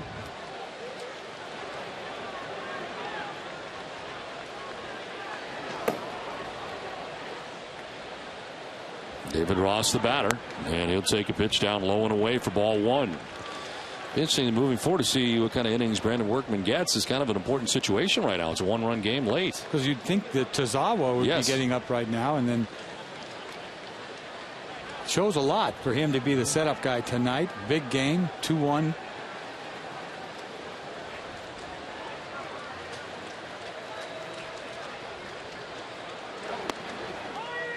In there for a strike, 1-1. Ross didn't like it. A look back to Paul Schreiber, home plate umpire.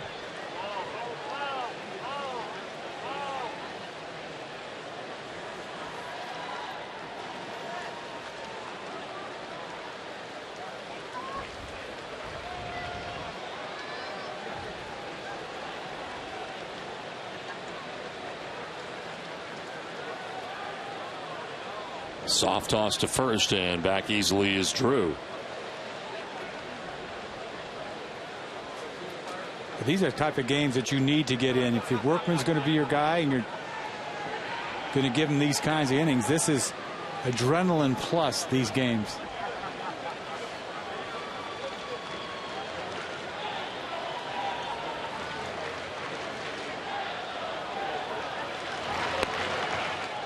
Rolling away, 2-1.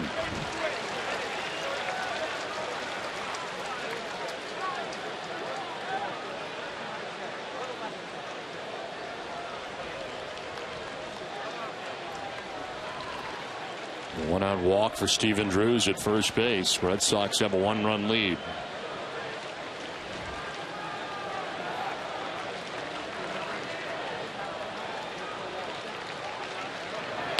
Ross with a swing and a miss, chases a slider, and it's 2-2. Well, last time up he threw him 3 fastballs right by him, and now he gets him behind 2-1, and he throws him a blade going sideways, and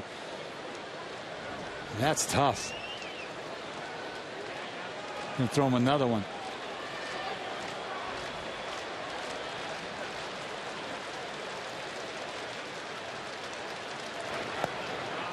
Doesn't chase this time, able to hold up, and it's a full count.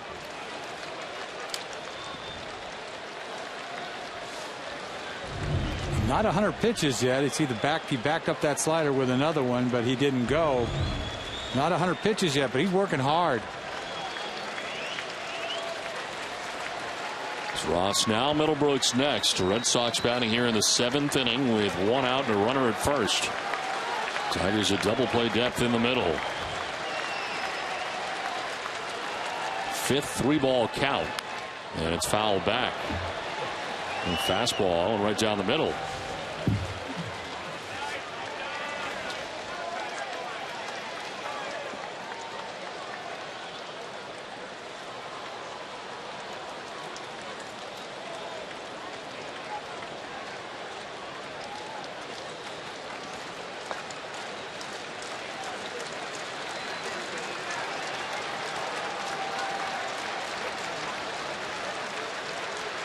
Throw to first, another soft toss, and back to the bag is Drew.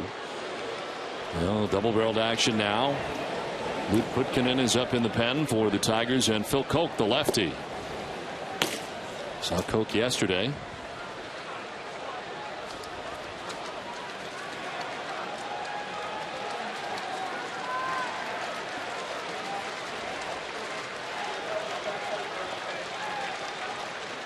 Three-two. And look out, Ross gets hit on the arm.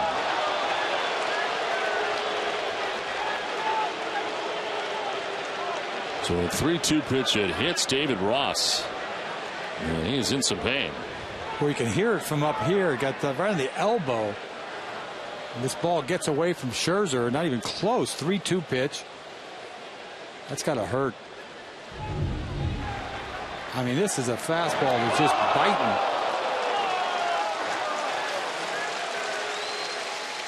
Well, I'll tell you, Scherzer's labor in this inning more than he has all night. Missing badly on some pitches and missed badly there. You just hope that Ross is okay. Looked like it may have got him on the back of the hand at second low. Get into the look. I mean, you're not thinking a ball at you, 3-2. You're trying to keep your nose in there, and this ball just almost at your face. It probably did get the back of his hand. You see it. Thought it hit his elbow. It's the back of his hand. Yeah, left hand. He held it right away.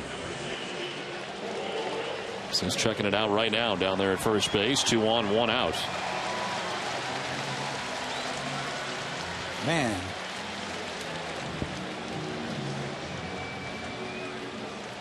Now Will Middlebrooks with 2 on, 1 away here in the 7th inning.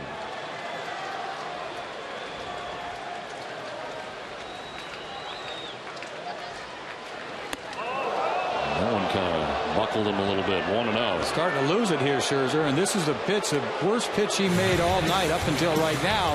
After punching out Ross on 3 fastballs, he hangs a slider to Middlebrooks, and then Middlebrooks later on the next inning makes a nice running play on Jackson, kind of atoning for the error he made earlier. It didn't cost the Red Sox a run. Swing and a miss, and it's 1-1.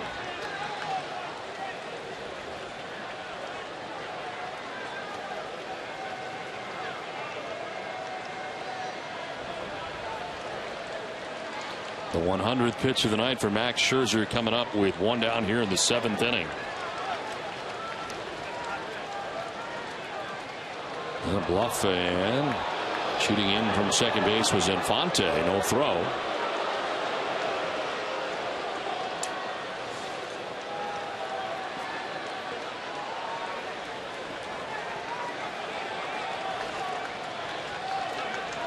Middlebrook could make him pay again right here if he makes a mistake.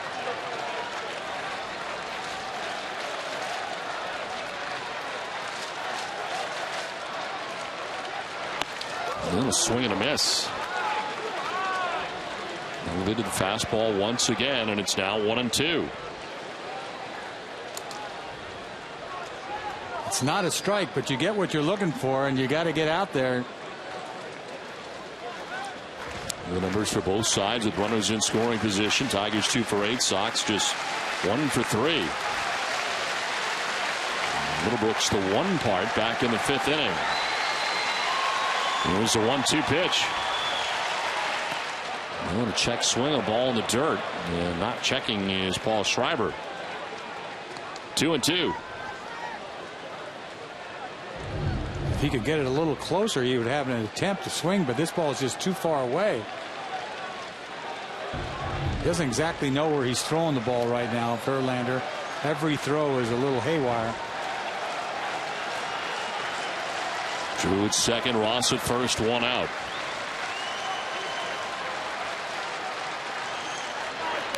Middlebrooks will foul it straight back. We'll do it again. Well, if nothing else, the Red Sox have Scherzer in that pitch count up over 100 now. These are the throws that used to get to me. You know, late in the game, tight situation, you're up over 100 pitches and you're trying to hump. The next day, you wonder why you're sore the next day. You know exactly why.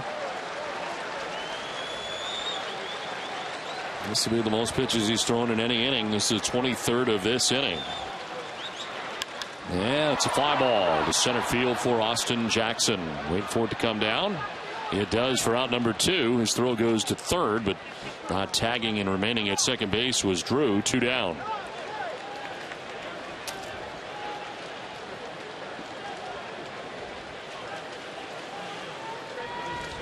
Advil is the official pain reliever of the Boston Red Sox and proud supporter of Volunteers. Go to Advil.com to find about the Advil Relief in Action campaign.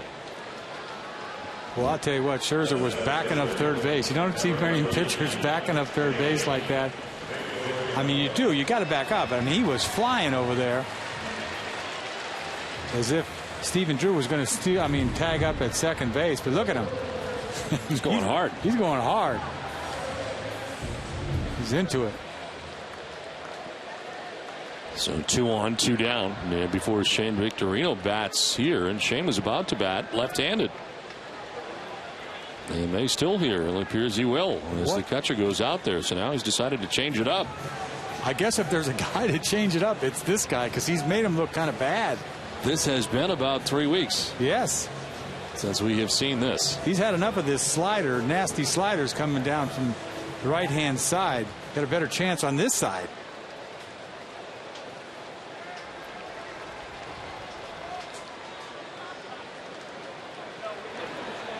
Well, Victorino 0 for 3 from the other side tonight. And he swings at the first pitch, pops it up, foul ground. Pena's coming back, he's got to play.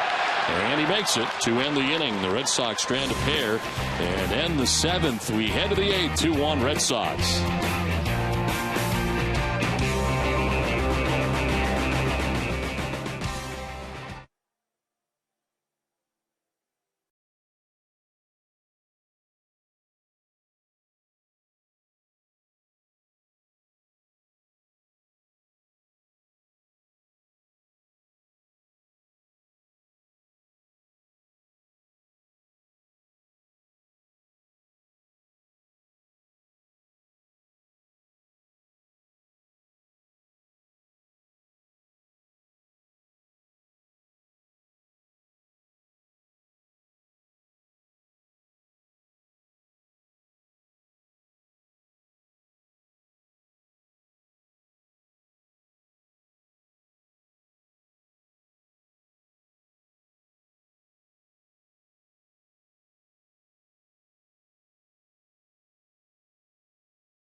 This call to the bullpen is brought to you on Nesson by New England Ford dealers.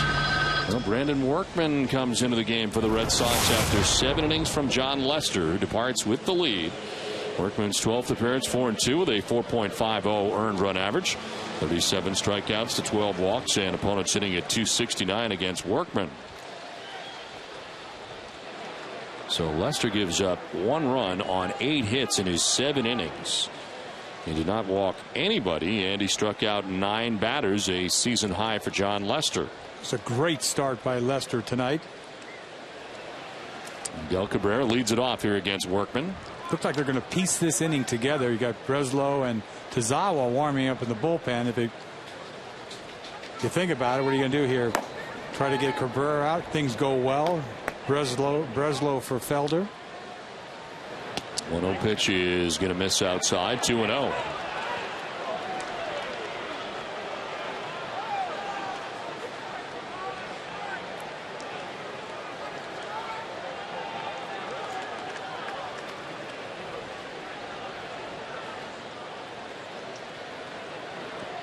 There's Prince Fielder, then Victor Martinez expected in the inning. Fly ball to right field, playable for Nava. 1 down in the 8th.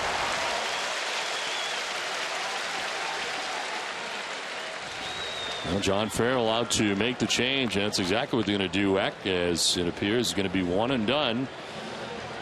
With Fielder coming up, Workman gets his man in Miguel Cabrera. Pitching change from Fenway. Red Sox have a 2-1 lead.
down here in the 8th inning at Fenway Park. Red Sox have a 2-1 lead over the Tigers.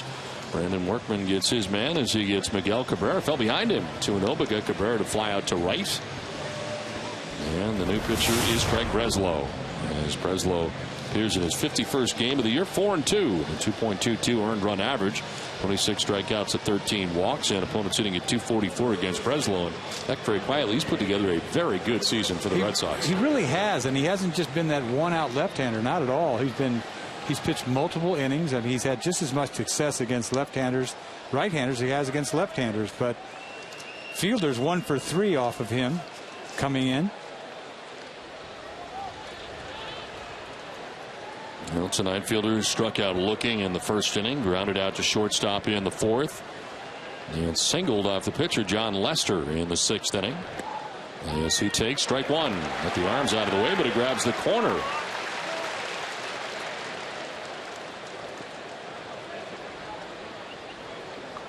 Breslow pretty much keeps the ball down. He mixes it up. He's got a breaking ball that sweeps. That's difficult on left-handed hitters.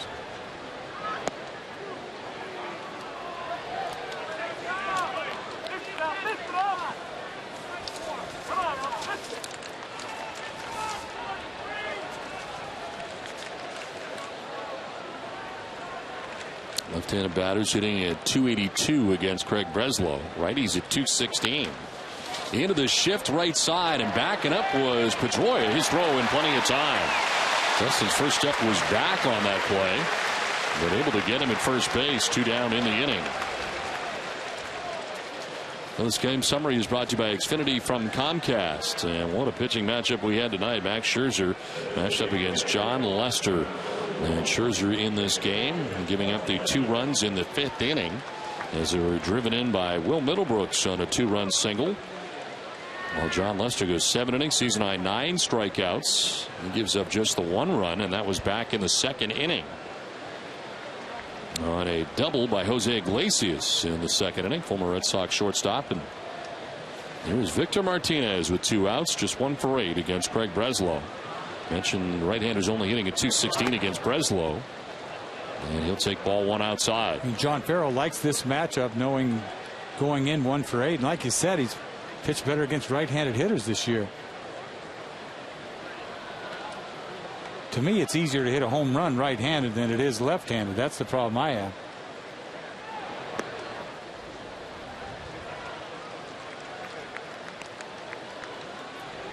Tazawa out there had never faced Martinez. Martinez with 11 home runs on the year.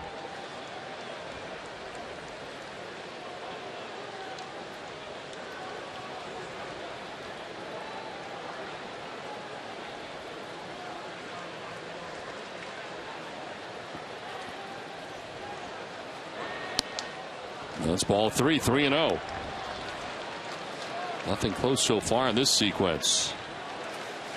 Covidien, delivering innovative healthcare products across the globe, is a proud sponsor of the Red Sox Foundation.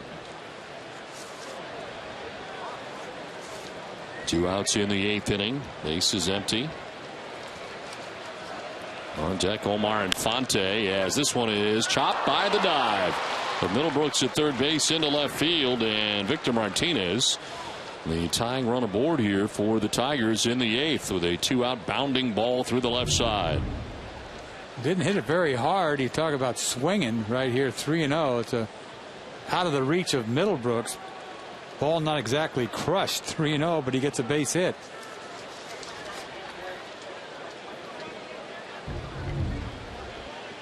Well, Victor Martinez's night is over. A pinch runner at first base, as it'll be Danny Worth who pinch runs.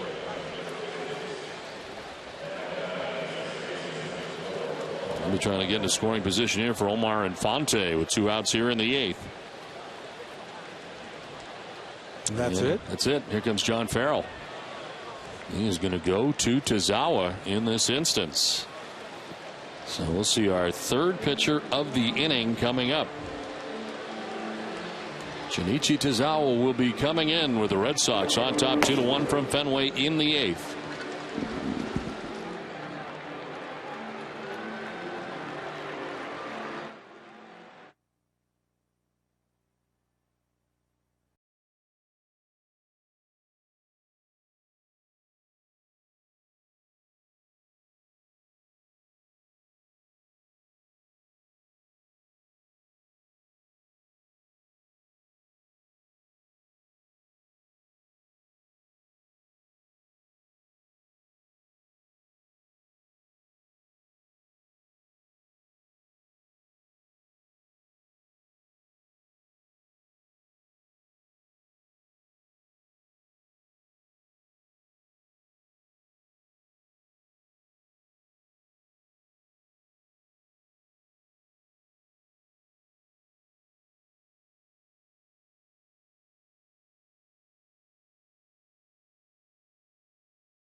text poll question of the night. We're trying to ask you, which team do you think will represent the American League in the ALCS? So right now it looks like fans at home are saying both teams will be in it. Want to remind our fans to keep those votes coming in, 536 all through this game, the post-game show, and the final results will be aired later on NESN Sports Today. Don, what do you think? I think it's a very good chance it'll be both these teams heading in. You got to worry about some of the others as well. But, who's that 4%? What are you, crazy? 4%. Neither team will be there. Come on. Both of them are going to probably be in the ALCS, is what I think. And Shinichi Tozawa into the game for the Red Sox. Fourth pitcher of the game for the Red Sox. Third of this inning. Tozawa's 62nd game of the year. He's 5-3. A 2.67 earned run average. 64 strikeouts to 10 walks. And opponents hitting at 260 against Tozawa. We started the inning with Workman and Breslow, and now Tozawa. Breslow leaves responsible for Danny Worth, who is running at first base. Omar Infante will take strike one. Always afraid of that first pitch fastball, Tozawa, and he didn't feature it tonight. Threw him a little hook, the hook that he never really features. It's usually fastball split finger.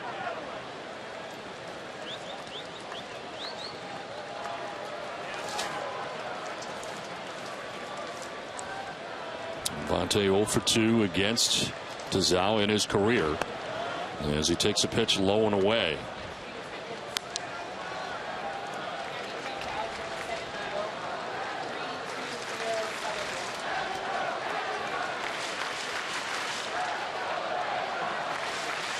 You don't think power when you think of Infante, but he hit 2 home runs in a game last week.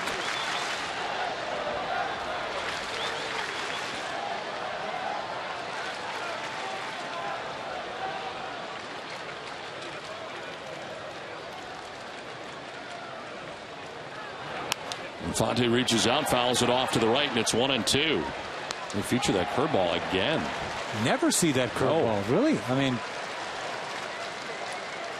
not a very good one. The ball's up, fouled it off, but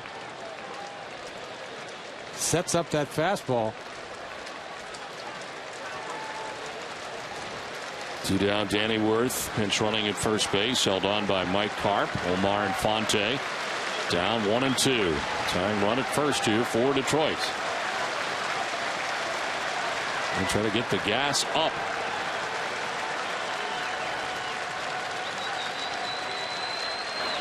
And he chases it, strikes out, worked perfectly. Infante strikes out. We head to the bottom of the 8th, 2-1 Red Sox.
Verizon Fios, and by Sullivan Tire and Auto Centers.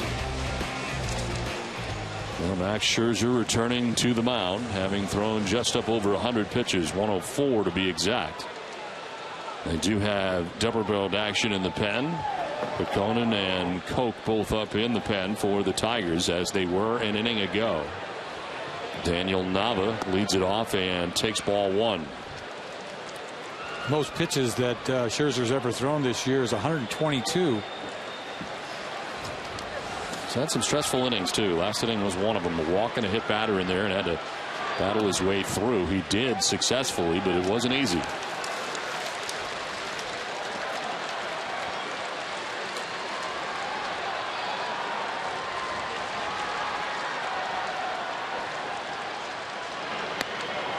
Inside for ball three. The ball guy's up there. He's going to make you work. Koji Uehara, the Red Sox closer, up in the pen.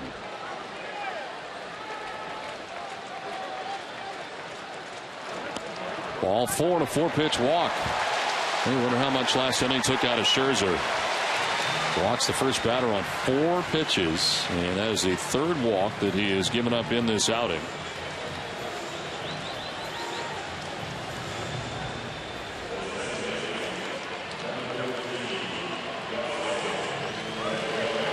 Surprised Leland's leaving him out there, to be honest with you. Like you said, last inning, stressful inning. Safeco Insurance lets us take a look at the road ahead. It'll be Rick Porcello against Ryan Dempster. Matched up tomorrow as 11-7 Porcello. Pitches inside, and that's going to miss. That is the 5th straight ball thrown down by Scherzer. And now Jeff Jones is coming out.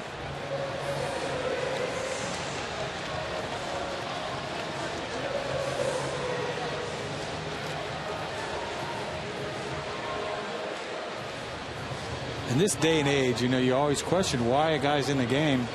8th inning. I mean, give him a chance to win the game, I guess.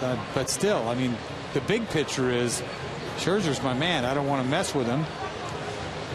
And last inning was just so stressful. And then this inning, he hasn't been close on 5 throws. It's almost like he pushed that ball up there.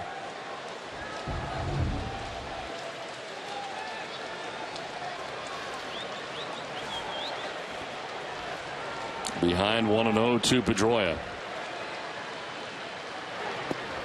And Dustin will take a strike that time. And he didn't catch it, but was a strike. 1-1.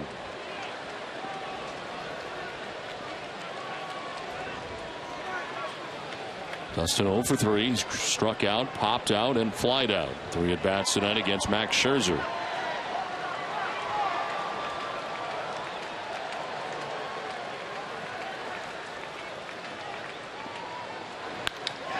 Into left field, a base hit for Pedroia. And the first 2 have reached for the Red Sox here in the 8th. Now Jim Leland's going to make his way out. Try to stay with Scherzer here, but Scherzer cannot record an out in the 8th. And his 20th win will not come tonight.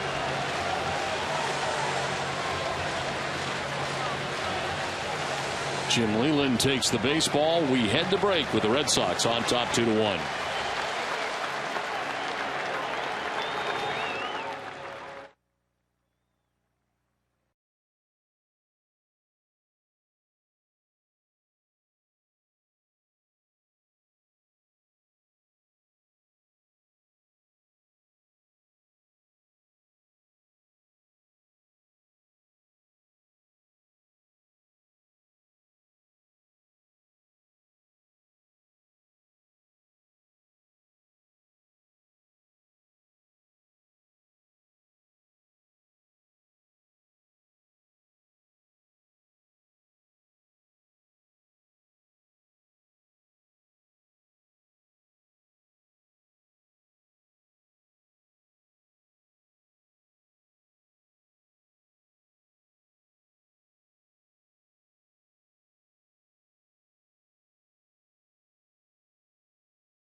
summed it up. You see a fastball punch out to Jackson, a curveball to Hunter, and the hitter of the century, curveball that he can't hold up, Cabrera.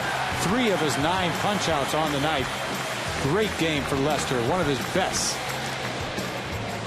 There's a chance here for victory tonight as he left, and Max Scherzer on the other side just departing after his 7+ innings. Still responsible for Nabu at second, Pedroia at first. As he hands the baseball off to the veteran left-hander Phil Koch. His 45th appearance, 0-5 with a 4.95 earned run average. 30 strikeouts to 16 walks. Opponents hitting at .279 against Koch. And it's a 2-on, nobody out situation, and it's David Ortiz. Koch had a lot of trouble early this year. Didn't pitch very well at all, but he's come back recently and thrown the ball pretty well. David's had trouble against Koch in his career, just 2 for 17 against him and 118 against Koch. He's as far over to that left side as you can get as he backs off now.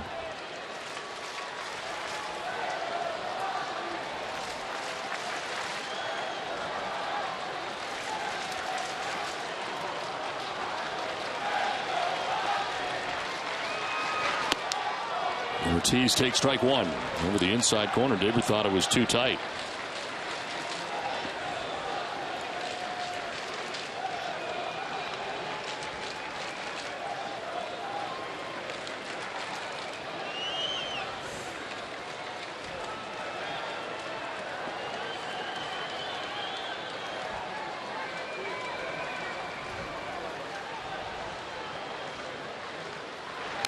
Fouled straight back, and it's 0-2.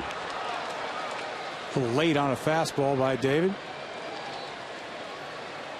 This is a category that David has excelled in this season. 302 with runners in scoring position. Even better lately. That's with Nava at second base, Pedroia at first base, nobody out here in the 8th. Interested spectator looking on. Max Scherzer responsible for the 2 men on. And Ortiz almost got hit.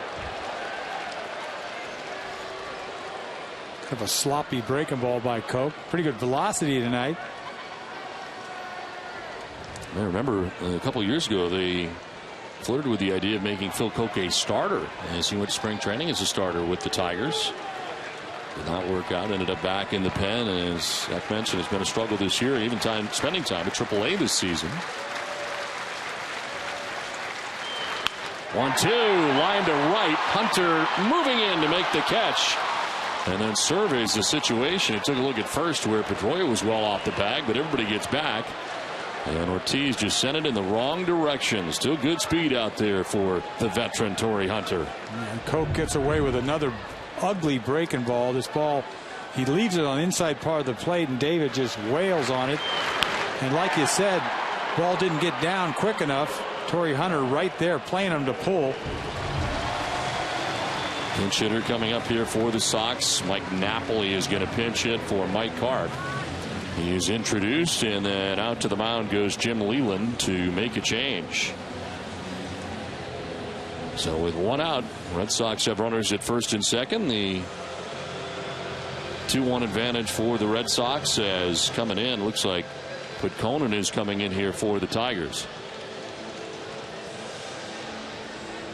Send it down to Jenny Dell.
what was behind it, the motive behind it. But he says he regrets it. Yes, he feels bad. But he deserves it. But he still would do it again. It, right. I don't think he felt that bad. No. I mean, it's been 6 years. He had it all lined up, didn't he? Yes, he did. Yes, he did. It's not easy tossing that pizza. Definitely premeditated. I don't think there's any doubt about it. It's not going to hurt anybody. It's just going to... No. A terrible waste of pizza, though, as I pointed out at the time. Yes. Pizza sounds good right now. Yes. Luke put Conan into the game here for the Tigers. Like Napoli pitch hitting, he takes a pitch inside. Napoli bats for Mike Karp, who had been 0 for 3 in the game.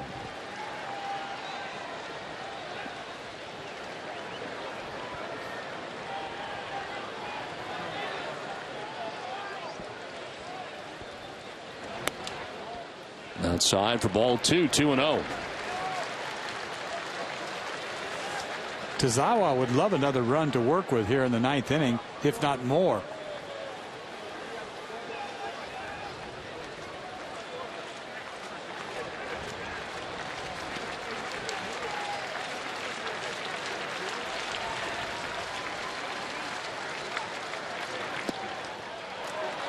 Wow, pretty good pitch there. Didn't get credit for it. It's 3-0. Napoli will take it. Where is this? Where is he calling this ball? Low? Apparently.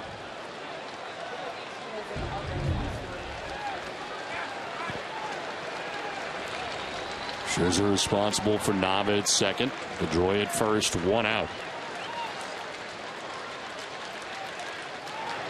Napoli takes the 3-0 for strike 1.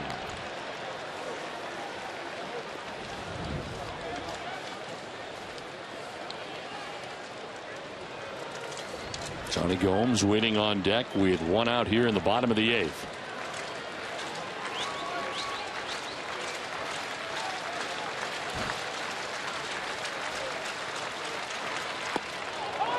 In there for strike 2. Napoli's headed towards first base. He gets the bad news from Paul Schreiber. It's kind of a shock he threw him a 3-1 hook to begin with. Napoli thinks this ball's inside. It may have caught the corner, but kind of an ugly breaking ball. Could have easily called that ball 4. Instead of full count now with 1 out in the inning. Napoli sends it into left field, a base hit. Nava stops at third. Red Sox have him loaded with 1 down in the inning. A pinch hit single from Mike Napoli.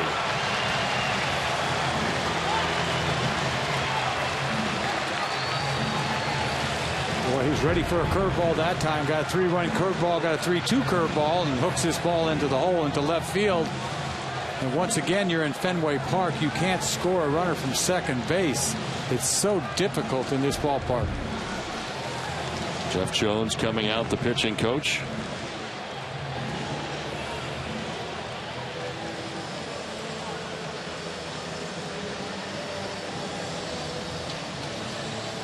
Well, this year, the Red Sox will celebrate the 60th anniversary of their partnership with the Jimmy Fund.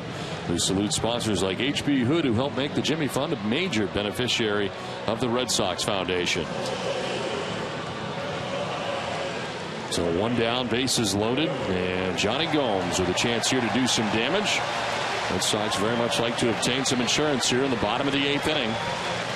Gomes already had a good night when others were not having much success with Max Scherzer. He singled against him in the 2nd. He singled against him and scored in the 5th. And then popped out short in the 6th inning. So a 2 for 3 night.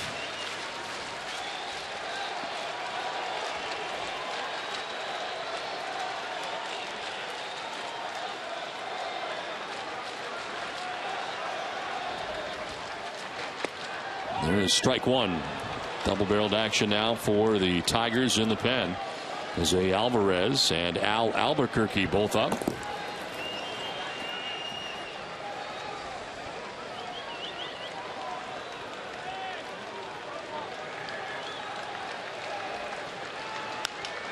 Fly ball foul off to the right, out of play, and it's 0-2.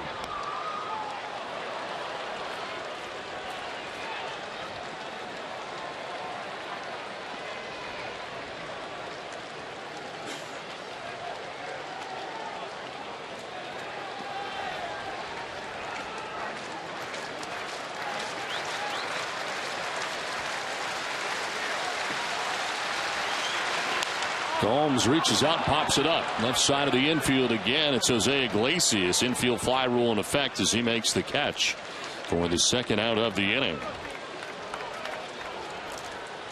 So Gomes unable to get it done, and the score remains the same. A 1-run lead for the Red Sox as Stephen Drew now comes up.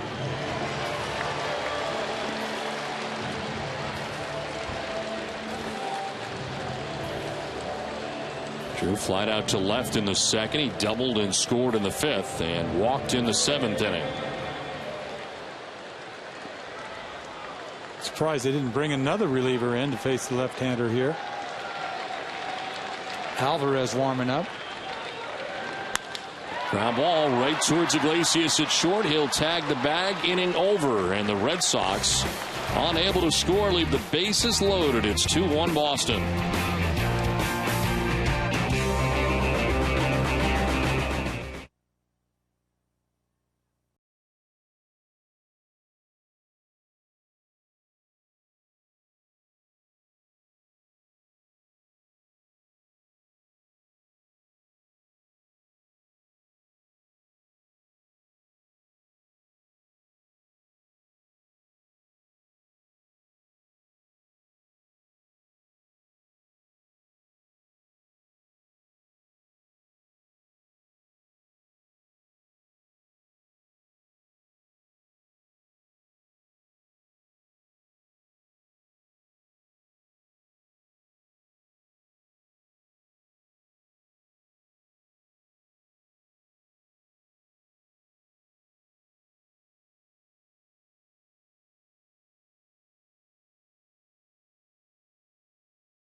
Donating $500 to the Pediatric Trauma Program at Boston Children's Hospital. For every Sox home run, their donation now stands at $70,000. Our thanks to Hess and Hess Express, committed to helping the cause. 2-1. Red Sox have lead over the Tigers in the top of the ninth inning. Mike Napoli stays in the game after he pinch hit. Now takes over at first base defensively. And into the game, the Red Sox closer, Koji Uehara, his 62nd appearance of the year, 3-0 with 1.17 earned run average, 16 out of 19 in save opportunities. Andy Dirks leading it off here for the Tigers. Took over defensively last inning for Matt Tuiasosopo, who had been 0 for 3 with 3 strikeouts, and now Dirks gets his first at bat. It's a pop-up in the infield right side. Pedroia down to the outfield for the first out of the ninth.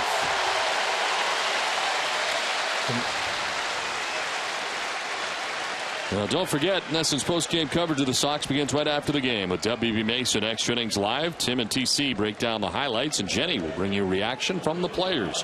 WB Mason Extra Innings Live. You can't go wrong when you buy right. WB Mason. Hasn't had a lot of room for error, Uehara, the last few appearances. Here's Brian Pena, who shows bunt, jumps back and takes a ball. 0 for 2 in his career against Uehara.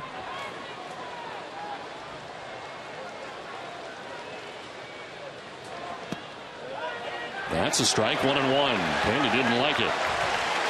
That's that good split finger at the bottom of the strike zone, and that's That's Uehara. That pitch has been consistent for him all year long.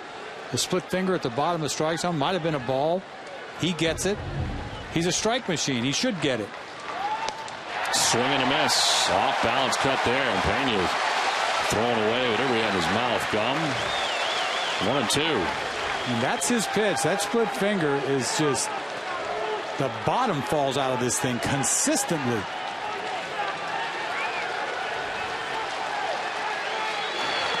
Strikes him out.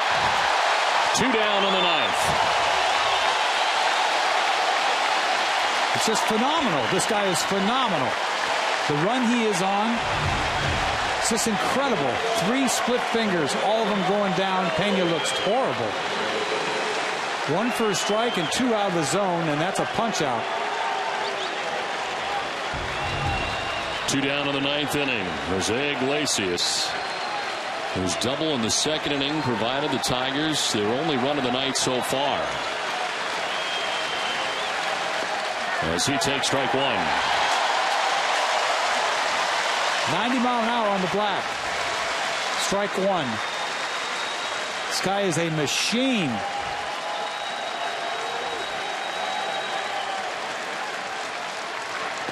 Strike 2.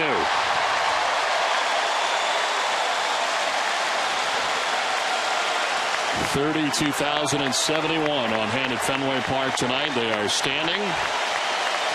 2 outs and 2 strikes to the former member of the Red Sox, Jose Iglesias. Hey, struck him out and the Red Sox win. And again, Koji Uehara makes it look easy. A 1-2-3 9th inning with a 1-run lead, and he takes care of business again. He is a machine. I mean, this is ridiculous. Punches out 2 guys just to stay in shape. Split finger nasty tonight. 2 strikeouts on it. And the beat goes on for him. One of the best in the business, if not the best in the American League. He's the Kimbrel of the American League. And Bob's Discount Furniture again donate $1,000 to Jimmy Fund for every game saved this season. Bob's donation total this year $29,000. Everybody saves money at Bob's Discount Furniture. Visit mybobs.com to learn more. So Lester's able to pull out the victory. Uehara gets the save. It's all good in Boston. Red Sox win it 2-1. Tom Caron.